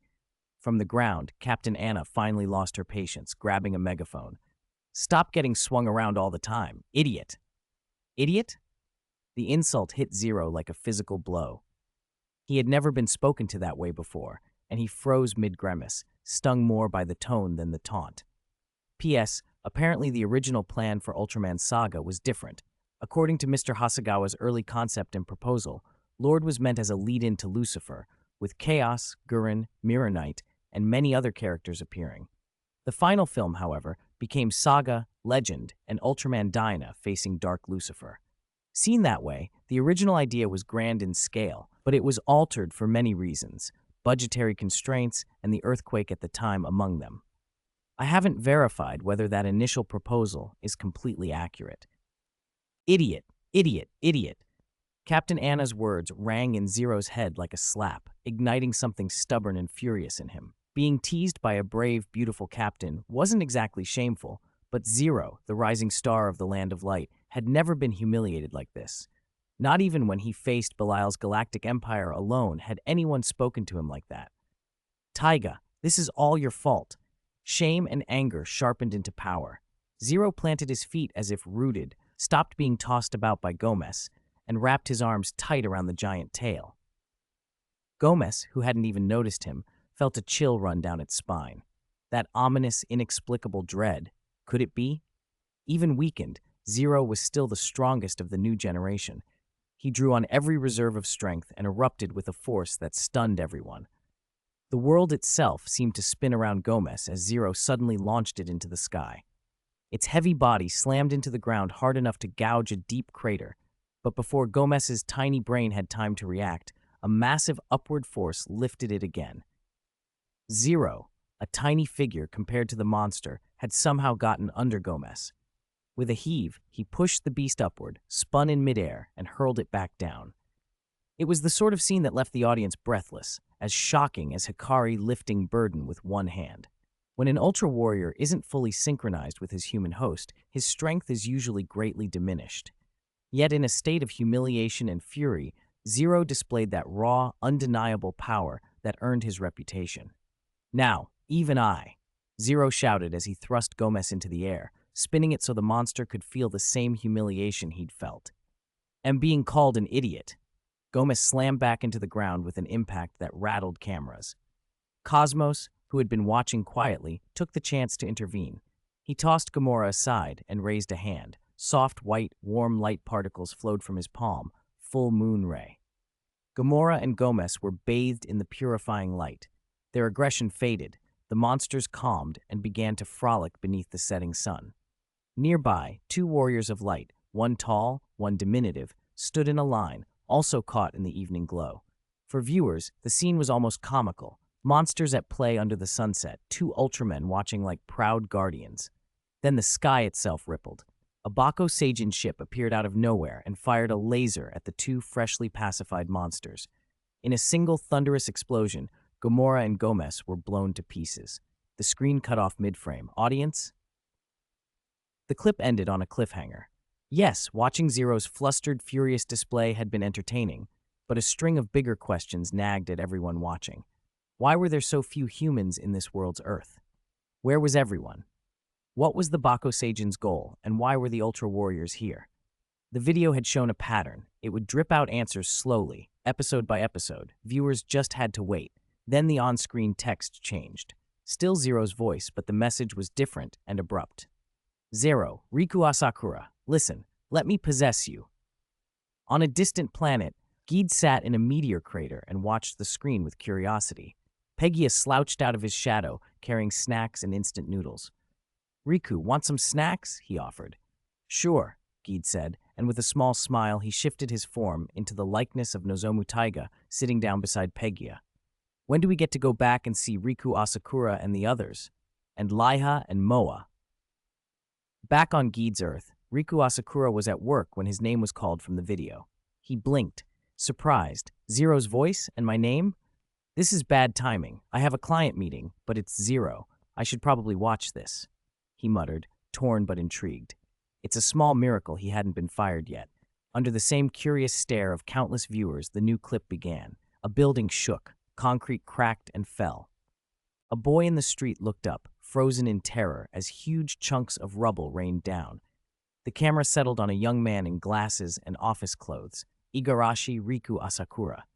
This had to be Zero's other human host. Viewers expected the familiar trope. At the moment of life or death, a human shows their true character and wins an Ultraman's approval. Riku looked up and saw a child who couldn't move, about to be crushed. He ran without thinking. The audience braced for the heroic rescue. He slipped on a banana peel.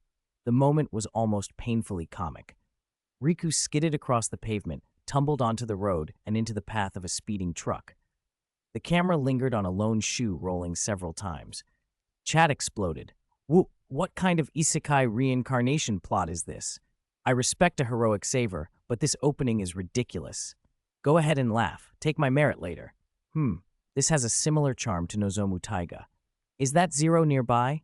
Could be. The scene cut to a hospital. A sheet covered Riku's still form. Then a translucent figure appeared above him, Zero, unseen by the people around the bed. I saw you want to save that boy, Zero said softly. You can't judge a book by its cover. I didn't expect you to be brave. In the same way Jack had once possessed Hideki Go, Zero merged with Riku. The resurrected man threw off the sheet, sat up, and bolted out of the hospital, late for work. Two nurses nearby gaped speechless. He wasn't supposed to? Rushing out, Riku reached into his pocket for his phone and came up with a pair of Ultra Zero eyeglasses instead. He shoved them back into his pocket without thinking and sprinted to the office. Later, a dejected Riku sat on the sidewalk, leaning against a pillar, head bowed and shoulders heavy. He had just been scolded by a client, and his chest ached with the familiar sting of humiliation. Why do things always go wrong? He sighed. Zero's voice came then, unusually gentle. Because you were trying to help. You were brave. Riku's face registered confusion, then realization. Who had been speaking? He froze, bewildered, a slow-to-react, lovable type like Nozomu Taiga. The audience laughed at the similarity. Some viewers leaned in with fresh curiosity. Zero had learned from his previous hosts. He wasn't the blustering, uncertain presence he'd been before. Maybe, they thought, he'd come prepared this time. 95.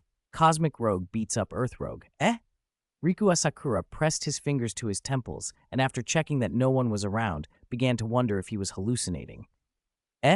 Zero froze for a moment at Riku's reaction, then remembered to introduce himself. I am Zero, Ultraman Zero. What is that sound?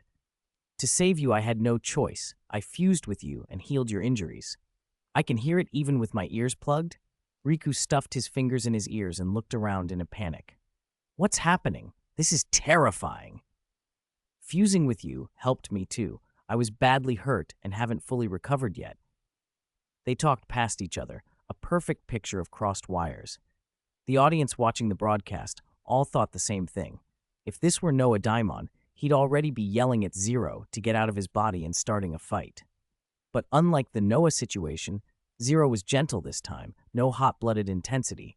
He spoke patiently to Riku, unfazed by the possibility of repeating the same conflict. Wait, Zero can actually be so calm. Why have I never seen this? Zeta, watching, wasn't sure whether to feel jealous or annoyed. He mimicked Riku's posture, holding his head. I've seen it, though. A small hand patted his shoulder. Grigio peeked out from behind Zeta and giggled. On screen, flustered Riku accidentally bumped into a passerby. He looked up to find a swaggering street punk, tongue-clicking. Hey, watch where you're going, idiot! I'm sorry. I'm really sorry. The soft-spoken Riku bowed instinctively. The punk wouldn't let it go. He grabbed Riku's collar. You stepped on my foot, didn't you? Help me. Riku's face went pale. I sense hostility. We can fight. Lend me your body. Zero's voice echoed in his head. What did you say? Riku stammered, terrified and confused. He didn't voice it, but the audience could see Riku still felt some resistance to the unknown presence in his mind. Would he fight it? Then, with the sound of transformation effects, Riku's right hand shook as if possessed. He reached for his glasses and took them off. Huh? What's going on? Why is my hand moving on its own? Riku's bewilderment matched the viewers. It looked as if someone else was controlling him. As he slowly removed his glasses, his whole expression changed. Whatever timid office worker demeanor had been there vanished, replaced by boundless arrogance and disdain. The man in front of the punk was no longer meek. He carried a confidence that made people recoil. Though the face was the same, the presence was completely different. His eyes were sharp as blades, stinging the punk. In that instant, the punk as if he were being stared down by the universe's most valiant monster. Those eyes glittered like stars. Pride, unshakable confidence, and Zero's roguish charm all mixed together. But the soul behind them was the most passionate and righteous in the universe. Ultraman Zero, the Land of Light's fiercest warrior. My father said when we come to Earth, we're supposed to blend in with humans. Zero hadn't expected a chance like this to blend so perfectly. It wasn't exactly what Seven had meant, but he didn't mind. Slap! Creak! Creak! The punk's hand was suddenly seized by Riku. No, by Zero, hard enough to make bones creak. Hey, idiot, this young master didn't step on your foot. Stop causing trouble. Zero wiped the corner of his mouth, shrugged off the punk's hand, and slipped into a dangerous fighting pose. Cosmic fist art. Opening stance. A roguish sneer curved his mouth. If you want to be stepped on, I'll step on you good. Slap, bang, hiss. There was no suspense after that. Zero quickly put the punks on the ground, leaving them howling. He stooped, planted his boot on the lead punk's ankle, crunch, and then struck his signature pose, 2 fingers raised. You're 20,000 years too early, kid. Those thugs probably never imagined they'd be taught a lesson by a street punk from the Land of Light, or that they'd learn the cosmic fist arts at all. When it was over, Riku blinked back to himself, stunned, looked at his 2 raised fingers, saw several thugs sprawled on the pavement, grabbed his briefcase, and fled the scene as if from a dream. He was completely different from moments before. Good heavens. Glasses on, glasses off, and now a giant of light with the glasses back on. Oh my god, I'm falling in love. Clearly Zero is controlling him, right? Ha! Of course Zero was so relaxed. He'd already prepared to take over Riku's body. This is a classic split personality scene. Wait, the punk who ran away threw a banana peel. Was the banana peel Riku stepped on earlier thrown by him too? It's fate with a price already paid in the dark. The audience chattered as the camera cut back to Riku. A trash can rolled across the pavement, scattering its contents. There was a loud crash. Riku slammed against an iron gate with a bang. The veins on his right hand bulged as if something inside were trying to claw out. He grabbed his right wrist with his left and gritted his teeth. If I miss today's meeting, I'm doomed, Riku cried. Zero, focused on taking control, ignored his explanations. Whoosh, Riku's body pitched forward, flipped, and landed in a pile of trash. Zero, I have to deliver these documents today, he yelled, trying desperately to wrest his body back. If he failed, he'd be fired. Corporate life's iron discipline drove him to resist. This is a battle for transformation rights, someone observed in the audience. It looks like Zero learned a lesson from losing to Noah Daimon, another added. Why is it so hard for a working man to just get to work? Ha ha! It's precious footage of early humans being tamed by their limbs. Despite his frantic struggle, Riku began to give way. His glasses were pulled off slowly. Click. Then the Ultra Eye was produced from inside his clothing. No, Zero, if you do this, I'm going to be furious. Ah! Riku's protests barely registered. Zero hadn't forgotten how half-hearted Noah Diamond had been when tricked into wearing the Ultra Eye. He'd learned that scheming could backfire. He wouldn't leave anything to chance this time. I'm not going to be human anymore, Riku Asakura. With that, the Ultra Eye locked onto Riku's face. A flash, and the full Zero launched into the sky, heading for his destination. Even as Zero flew away, Riku's muffled cries of, "Let me deliver the documents," could still be heard. The screen kept cutting between scenes of Zero taking over Riku's body. Clearly, this was not going to turn into another Noah Daimon situation. Good heavens, Zero has got a Jaga vibe now, hiss. Haha, poor Riku just wanted to deliver some papers. What a struggle. The audience laughed. Then large characters appeared on the video's overlay. P.S. Life is so tiring, especially after graduation. Alas, a small poem for you all. Flowers, trees, sky, breeze, clouds, sun, rainbow, ocean, beach, forest, pebbles, gravel, earth. 96. Zeta lost to Superman? Zero's experience had the young Ultras in the Land of Light buzzing. They all agreed they'd learned something important. In the future, they should keep the option to transform themselves as a backup. The chance of a human host rebelling was tiny, but it wasn't impossible. Look at Zero. He'd ended up bonded to that eccentric guy Noah Daemon. Fortunately, Noah was powerful enough, even in his mini-state, to turn the tide. If it had been one of them, they might have been ruined. Come to think of it, someone murmured, since spending time with Riku Asakura, Zero's gotten a lot tougher. In the space garrison, Zero watched the chatter with a small, reflective sigh. Humans and Ultras helping each other grow. It wasn't a cliché. Zero had helped Riku become more resilient, and his time on Earth with Riku's family had made Zero more mature. He'd even learned what it felt like to look after a daughter. Ah, I'm so jealous, he admitted to himself. A few steps away, Zeta bounced, excited, shaking Taiga by the shoulder. I want to go to Earth too. I want a human host. Train hard and you'll get your chance, Taiga said, patting him down. Ah Guang, standing nearby, chuckled and left the rest unsaid. It's so thrilling at the start, but giving up a human host later can hurt. The screen in the viewing hall changed. Zero's earlier message, Riku Asakura, let me visit, faded and new lines scrolled up. Special Transformation 2. Master-Disciple Inheritance 1. The probability of an Ultraman being killed by a human host is very low, but it is definitely not zero. Assassinating Zeta Haruki. Zeta? That simpleton is on stage again? Oh right, he went to Earth in the future and even fought alongside Ace. Master-Disciple Inheritance, does that mean Zero recognizes Zeta as his disciple? The Land of Light erupted in whispers and jokes. Zeta squealed, hands clasped, reading every line. 2 seconds later, his face fell. Wait, assassinating Zeta? What does that mean? Haruki, who is that? Could he be my human host? Zeta's mind raced. Haruki and Zeta? Over in the Triga universe, Kengo stared at the title, puzzled. He hadn't spent much time with Zeta and Haruki together, but he could feel the rapport between them. Trust, tacit understanding, even the rare private world that Zeta's miracle house had provided. It wasn't like Zero and Noah's relationship at all. What on earth did assassinating Zeta refer to? He exchanged a look with Akito as the scene began. They were thrown into a bizarre four-dimensional space where a giant robot drifted like deadwood. King Joe? Someone shouted. The color scheme and weapons were different, but Old Man 7 recognized the foe at once. Then a sight surprised many watching. A human without protective gear was in that space, shouting and moving as if his endurance surpassed human limits. Hey, hey, hand over the Ultra Metals! Asandria's cub screeched and swooped down at the man. By the way, the cub's voice actor in this scene was Juggler's real-life wife, pecking and demanding the so-called Ultra Metals.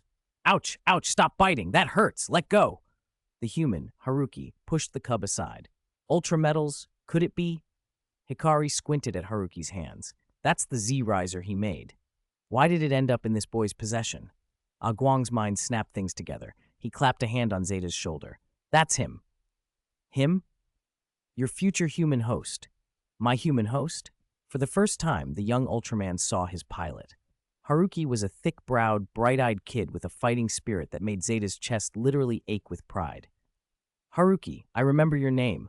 You really have that righteous look, just like me, Zeta beamed.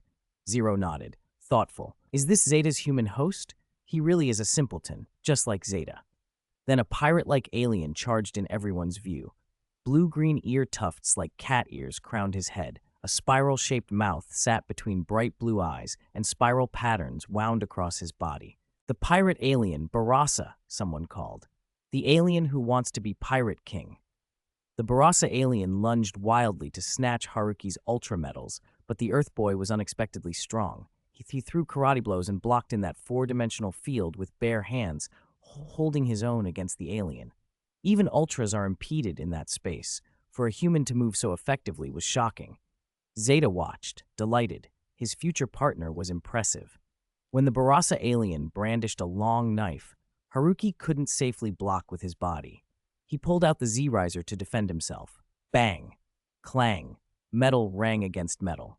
It was impossible to tell whether Bandai had pulled a toy conspiracy or Agwang's warranty had finally run out, but a spark flew and the Z-Riser was damaged. Worse, taking advantage of Haruki's momentary panic, the Barasa alien gave a sneak attack and snatched the Ultra Metals box from his waist. "Thief! Give me back the Ultra Metals!" Haruki roared, but by the time the camera followed them, the two figures had been teleported to another universe. "The Z-Riser is damaged?" Hikari muttered. Given Zeta's knowledge, he wouldn't be able to fix the device himself. Without the Z-Riser and without the Ultra Metals, Haruki's strength would be greatly reduced, and he'd be stranded in the Land of Light's home universe, unable to get an after-sales repair. How would this kid solve the situation? Had he run into someone extraordinary who could fix the transformation device? The Z-Riser might not be the most advanced invention Hikari had seen, but it was still something that took effort to build. Could anyone from another universe repair it so easily? Guang rubbed his chin, curiosity gleaming, and the entire hall leaned forward to see where the story would go next. A playback began in the sky above them. "Wishing you prosperity, wishing you prosperity." The familiar, shrill, congratulatory chime cut through the air, and every viewer flinched. Mebius's calm expression tightened. That sound, wasn't it the cry of a Barasa sea bream? That fish had bitten him in the chest once before. He still remembered how badly it had hurt. As the image came into focus, the screen showed the Barasa alien, swollen and gigantic from the Jurian seed, rampaging through the city. Opposite him stood a warrior none of the Ultras on the Land of Light had ever seen, youthful, yet radiating a steady, dependable aura. Daigo frowned, studying the unfamiliar giant carefully. He had never met this Ultra, but when he saw him, something stirred in his chest, an emotion difficult to name, but not unpleasant. Theories of parallel dimensions had been debated on his world, but with this footage on display, dissent seemed unlikely. Kurenai Guy raised an eyebrow. The stranger reminded him faintly of Tiga. If this warrior's power could be combined with Tiga's card, he'd create an entirely new form. He'd try to get a card later, if possible. On the Land of Light, several Ultras who had seen Tiga were puzzled. Is this Tiga? They wondered. No, there are similarities, but it's not him. Zero, who had met Tiga a few times, confirmed it was someone else.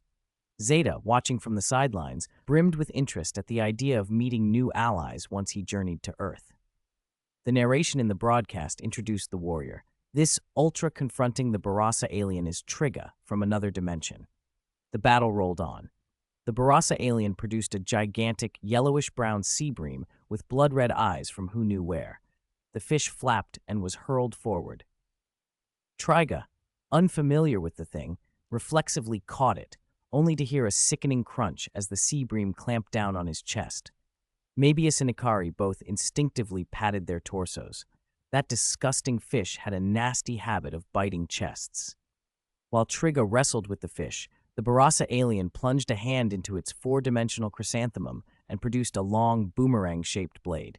It slashed through the air toward Triga. Is that the head-mounted long knife of the war god Garufas? Old Max blurted. What other strange relics had the Barasa scavenged? Holding the long knife, the Barasa struck Triga again and again. Triga had fallen into a bitter fight. Zeta, watching the footage, exclaimed inwardly, "Wait, what about me? Where am I? Aren't my human host and I supposed to be the protagonists?" He and his human should have already appeared. The narration answered him. During their dimensional transit, Haruki's Z-Riser had been damaged, and the Ultra Metals used for fusion and sublimation were snatched by the Barasa amid the chaos. Fortunately, the two were aided by TPU genius scientist Akito Hijiri. Akito couldn't repair Haruki's Z-Riser, but after analyzing its power, he devised the Ultra Galaxy Fight, Riser and the Ultra X key specifically for Zeta and Haruki. In the footage, Akito handed a key and the Ultra Galaxy Fight Riser to Haruki. Agwang watched, stunned. Earthlings had managed to replicate such advanced tech so quickly? Zero clapped Hikari on the shoulder to calm him. He remembered when Earth's defense team had replicated his own ultimate armor, equipment from great god Noah, so it was not entirely out of character for Earth to improvise. Akito hadn't only transferred the Z-Riser's functions, he'd also adapted them to the Trigga Sparklance and later created the Ultra X key to carry the power of the Ultra Metals, enabling Zeta to change forms. Haruki, now armed with new devices, eagerly pressed the Ultra X key. Ultraman Zeta, original form. Nothing happened. Haruki, clueless about the new gear, looked to Akito. Press it again. A blinding white light burst out on the second press, and the entrance to the Miracle House shimmered into being. Akito shielded his eyes and handed Haruki the Ultra Galaxy Fight Riser. Insert the key into the Trigga Sparklance.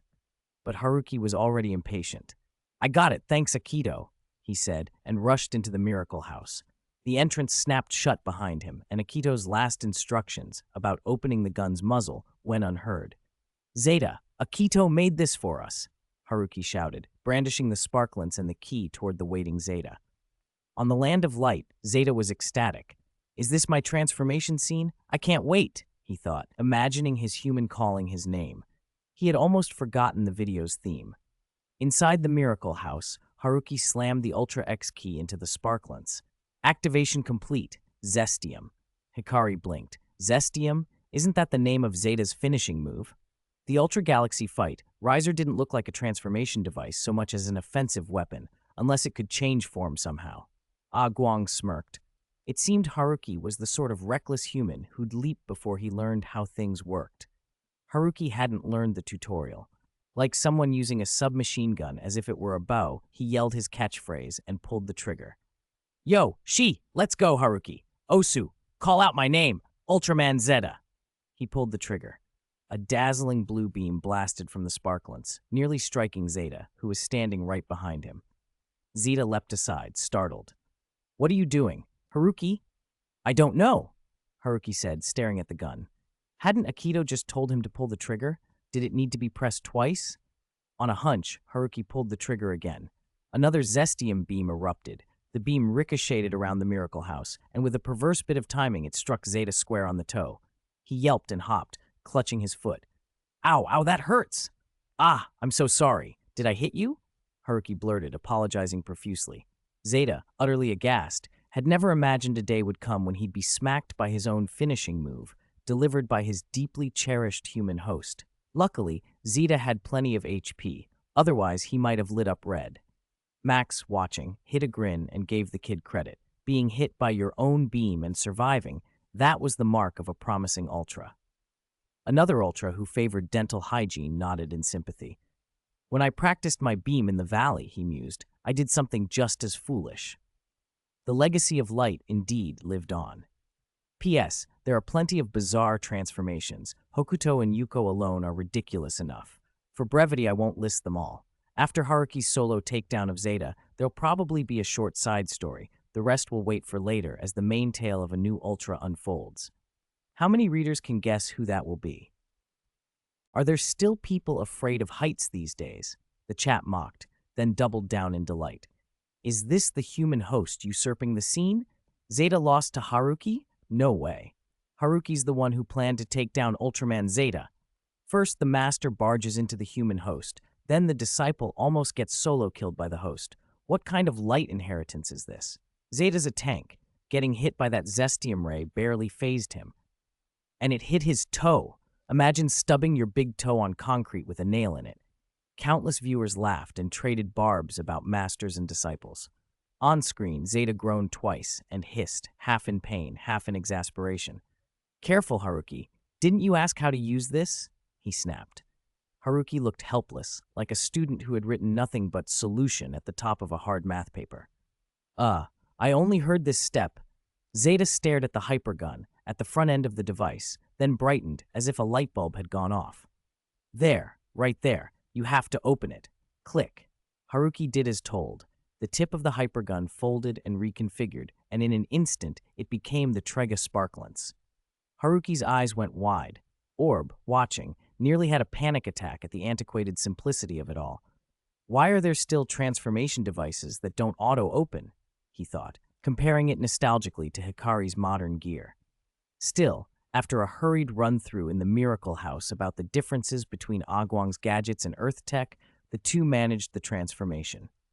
Music swelled, the scene hit its cue, and one-third of the Land of Light's unreliable personnel made a dramatic entrance. They crashed in Tarzan style, kicked down a Barassa-class alien, and shielded the Junior behind them. Trigger, still having several alien fish teeth clinging to him, was being groped by a strange, grasping sea bream creature. Zeta grabbed the alien's tail and ripped it off. Trigger clutched his chest and winced. Zeta looked up and heard a sickening crunch. He realized the younger warrior beside him was suffering too. Kengo, always the considerate one, didn't want Zeta to take the pain alone. He fired a light bullet to neutralize the attacker and stun the sea bream. Zeta, who'd had his temper flared by the whole affair, pictured, for the briefest, most ridiculous instant, the face of a certain meat-processing plant director. With the trained reflexes of someone who's spent his life around fish, he seized the alien's tail and executed a textbook ultra-fish throw. The creature's head slammed into the ground with a dull thud. Its red eyes dimmed. The thrashing stopped. The alien's last coherent thought seemed to be about how much stronger this particular bite had been than usual. The action froze for a single beat on Haruki's stunned, wide-eyed face. Special Transformation 2. Zeta arc ends here. On the Land of Light, Ace watched Zeta step forward to protect his junior and felt something like a parent's pride. This, young Ultras, standing tall and achieving on their own, was another kind of inheritance of light. He remembered Zoffi raising him, then guiding Mebius years later. Now, Zero, Ginga, Taiga, Zeta, one by one were becoming their own legends. Elsewhere, in another timeline on Earth, Juggler, posing as Hebikura Shota, leaned forward with interest. Haruki was wearing an armory uniform. That meant these kids might soon join the armory and become his teammates. He pulled up the database. 34th Monster Alert Team, Base Operations Section, Facility Security, 3rd Sergeant, skilled in karate. He smiled broadly, mimed grasping something round and elastic with his right hand, and murmured, "Haruki, I'm looking forward to the day you officially join the armory. As captain, I'll take good care of you." Back in the Triga universe, Metron Seijin Marlulu blinked at Akito. Haruki is an ultra warrior?" she demanded. "Akito, why didn't you tell us?" Akito was caught off guard and didn't have time to explain. Marlulu kept going. And Kengo, he didn't say anything either. "Wait, if you know Haruki is Zeta, do you also know who Triga is?" Akito's quick mind stumbled for an excuse. He glanced at Kengo with a pleading look. Kengo's expression screamed, "Please, Ajito, don't give me away this early." "I don't know who Triga is," Akito blurted. "And Haruki asked us not to publicize his identity. He's a guest from another universe." His protest was earnest, but the captain beside them noticed something else. Kengo's Ultra X key hanging at his waist. A few days earlier, when Triga fought the little golden bull Diaboro, Kengo had been covered in bandages and being tended by Yuna. The pattern of injuries Kengo bore matched Triga's wounds. That didn't look like a coincidence. In the Honkai Impact Third World, Kiana stared at the Mebium brace and peppered Little Mebius with questions. "Little Mebius, why don't we have a miracle house like Zeta's?" "Everyone's abilities and tools are different," Little Mebius answered gently. Kiana nodded. Transforming into an ultra warrior had been an incredible rush for her, though the first time she opened her eyes and realized she was dozens of meters tall had been disorienting. With her talent, she adjusted quickly. Then curiosity got the better of her. Are there human hosts who are afraid of heights? Would that affect their fighting? Afraid of heights? Little Mebius considered, then shook his head. I don't think so. I've never seen an ultra host who's afraid of heights. Historically, humans chosen as hosts tend to be bold and capable. Some, like Haruki, even transcend normal human limits and can fight aliens in four-dimensional space. He hadn't even finished that thought before a new narration cut across the sky. Special Transformation Appearance 3. X, I'm afraid of heights. On the Land of Light, Zero's face brightened. Oh, it's X? He said aloud. X had left a deep impression on him. A defense team capable of copying the ultimate armor, a wish to coexist with monsters much like Cosmos, and top-tier data technology all set X apart as a uniquely characterized ultra warrior. His human host, the researcher Daichi, was a civilian scientist, gentle but resolute, more of the Hikari type. Afraid of heights? Zero tried to reconcile that with the memory of X descending from the sky while wearing a pirated version of the ultimate armor, without so much as a flinch. He couldn't quite picture it. "Let me catch my breath first. Let me catch my breath first." The chat exploded. "Haha, who is this Daichi? Just hearing him scream cracks me up. Would an Ultra Warrior really be afraid of heights? Maybe it isn't Ultraman himself. Judging by that cry, it sounds like his human host. Yikes, I'm also afraid of heights. Does that mean I'll never be an Ultraman host?" The audience joked and speculated with relish. Far away on some other planet, X, busy searching for evil fragments, couldn't help overhearing the broadcast. "This can't be right. Who's trying to embarrass me today?" Daichi's voice echoed through the feed. X never expected such a low-key guy to have his social death dug up like this. "Actually, it's hardly a secret," X said with a smile that people couldn't hear. "A lot of people must have seen it back then." He changed his tone and teased. "Come to think of it, I even took the blame for you, Daichi. Nobody knew it was you who was scared of heights. They thought it was me." "Oh, why would you say that? Don't tease me." Daichi gave an awkward laugh. Embarrassed? Of course. But with so many senior and junior ultras having already appeared, this little thing suddenly felt less important. Unlike Hikari, the scientist, or Max the observer, Daichi knew exactly who he was, a human researcher. He didn't have the raw power some human hosts did, not like Ultraman Orb physically jumping wormholes or brawling with aliens, and that steadied him. The footage continued. The camera showed a ruined city and then a colossal figure looming into view. Two horns jutted from its head, bright yellow streaks highlighting them. Its body was pitch black, a line of menacing spines rising down its back, and under the skin reddish-orange lava flowed in fissures. The captions identified it. Iron-melting monster Digma. Isn't that the Iron Demon beast from the old chronicles?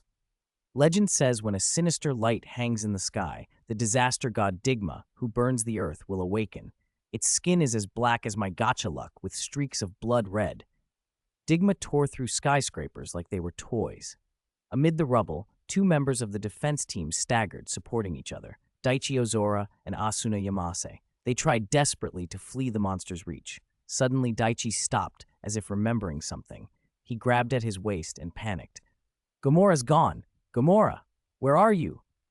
He frantically searched and finally found a Gamora spark doll half buried in the debris. "Gamora!"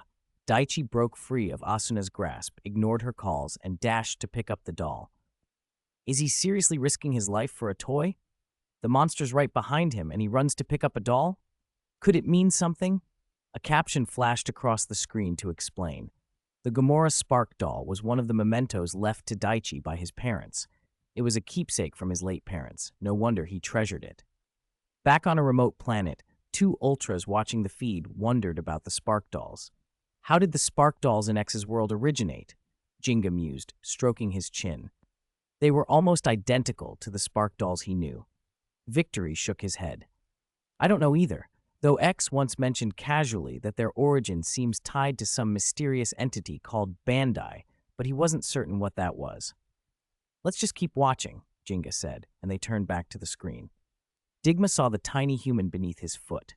A surge of crimson lava energy rose in his throat and shot out toward Daichi. Daichi! Asuna screamed as the magma bore down. For a moment, despair filled Daichi's mind. The X-divisor in his hand began to vibrate uncontrollably. A voice seemed to whisper, "Fusion, fusion." What fusion? Daichi stammered, more worried about surviving than about the voice. The air scorched around him. Instinctively, Daichi raised his hand as if to shield himself. At the critical instant, the X-divisor changed. An X-shaped beam of data materialized out of nothing and formed a barrier that stopped Digma's lava dead. Blue light blazed. As smoke and dust cleared, a divine giant knelt in the ruin-strewn street. The prominent X-shaped indicator on his chest made his identity unmistakable. The city was battered, fires still burned, and the monster still roared, but for that moment, the world seemed to hold its breath. This was the beginning, the start of the legend of the Ultra Warrior named X on this earth. Wow, that entrance was majestic. Most of the Ultra entrances I've seen are pretty showy, Mebius descending like an angel. Those earlier ones were half-baked or Tarzan-like, but Max's was spectacular in its own way. Sacred, gentle music swelled as viewers admired X's stunning debut, until they remembered Daichi's scream before the video. Realizing what was coming, laughter fluttered through the stream. Inside the fusion space, data crystallized into Daichi's form. He opened his eyes, bewildered, taking in the surroundings. Where is this? What's going on? X's steady voice told him, I'll explain later. Go, Daichi. But Daichi, still confused, heard only, Who's talking? How do they know my name? He glanced down. His eyes widened. He was dozens of meters in the air. Ah, ah, ah! His voice broke. What's going on? Why is it so high? His face drained of color. I have severe acrophobia, he blurted. Trembling, he clung to the nearest building and squatted like a frightened child. Daichi had become an ultra-warrior, but he didn't know it. He didn't realize how ridiculous he looked. An imposing Ultraman, knees drawn up, clutching a skyscraper for balance. He even knocked out a few panes of glass as he settled in. Silence fell. A stunned, prolonged silence. Many viewers thought they'd accidentally switched channels. Ultraman was afraid of heights, and there he was, cowering against a building with a terrified expression. The reaction was too human, too honest. Then the chat erupted in laughter. Ha ha! An ultra-warrior afraid of heights. Who would have thought? People couldn't stop laughing. Somewhere in the background, X thought, I told you, Daichi's the one afraid of heights, not me. P.S. Good works stand the test of time. X and Max still have great reputations, though, truth be told, the way these two unfortunate brothers are being treated in the current series leaves something to be desired. 100. Flawless X. Ultraman has acrophobia. What a new one. Ha. A human host afraid of heights, really? No wonder he didn't crash a plane like some other hosts when he showed up. Turns out he's scared of heights. Not having to fly a plane means not having to crash it. Lucky or unlucky, I can't tell. How strange, he uses X's body when they merge, and he's still afraid.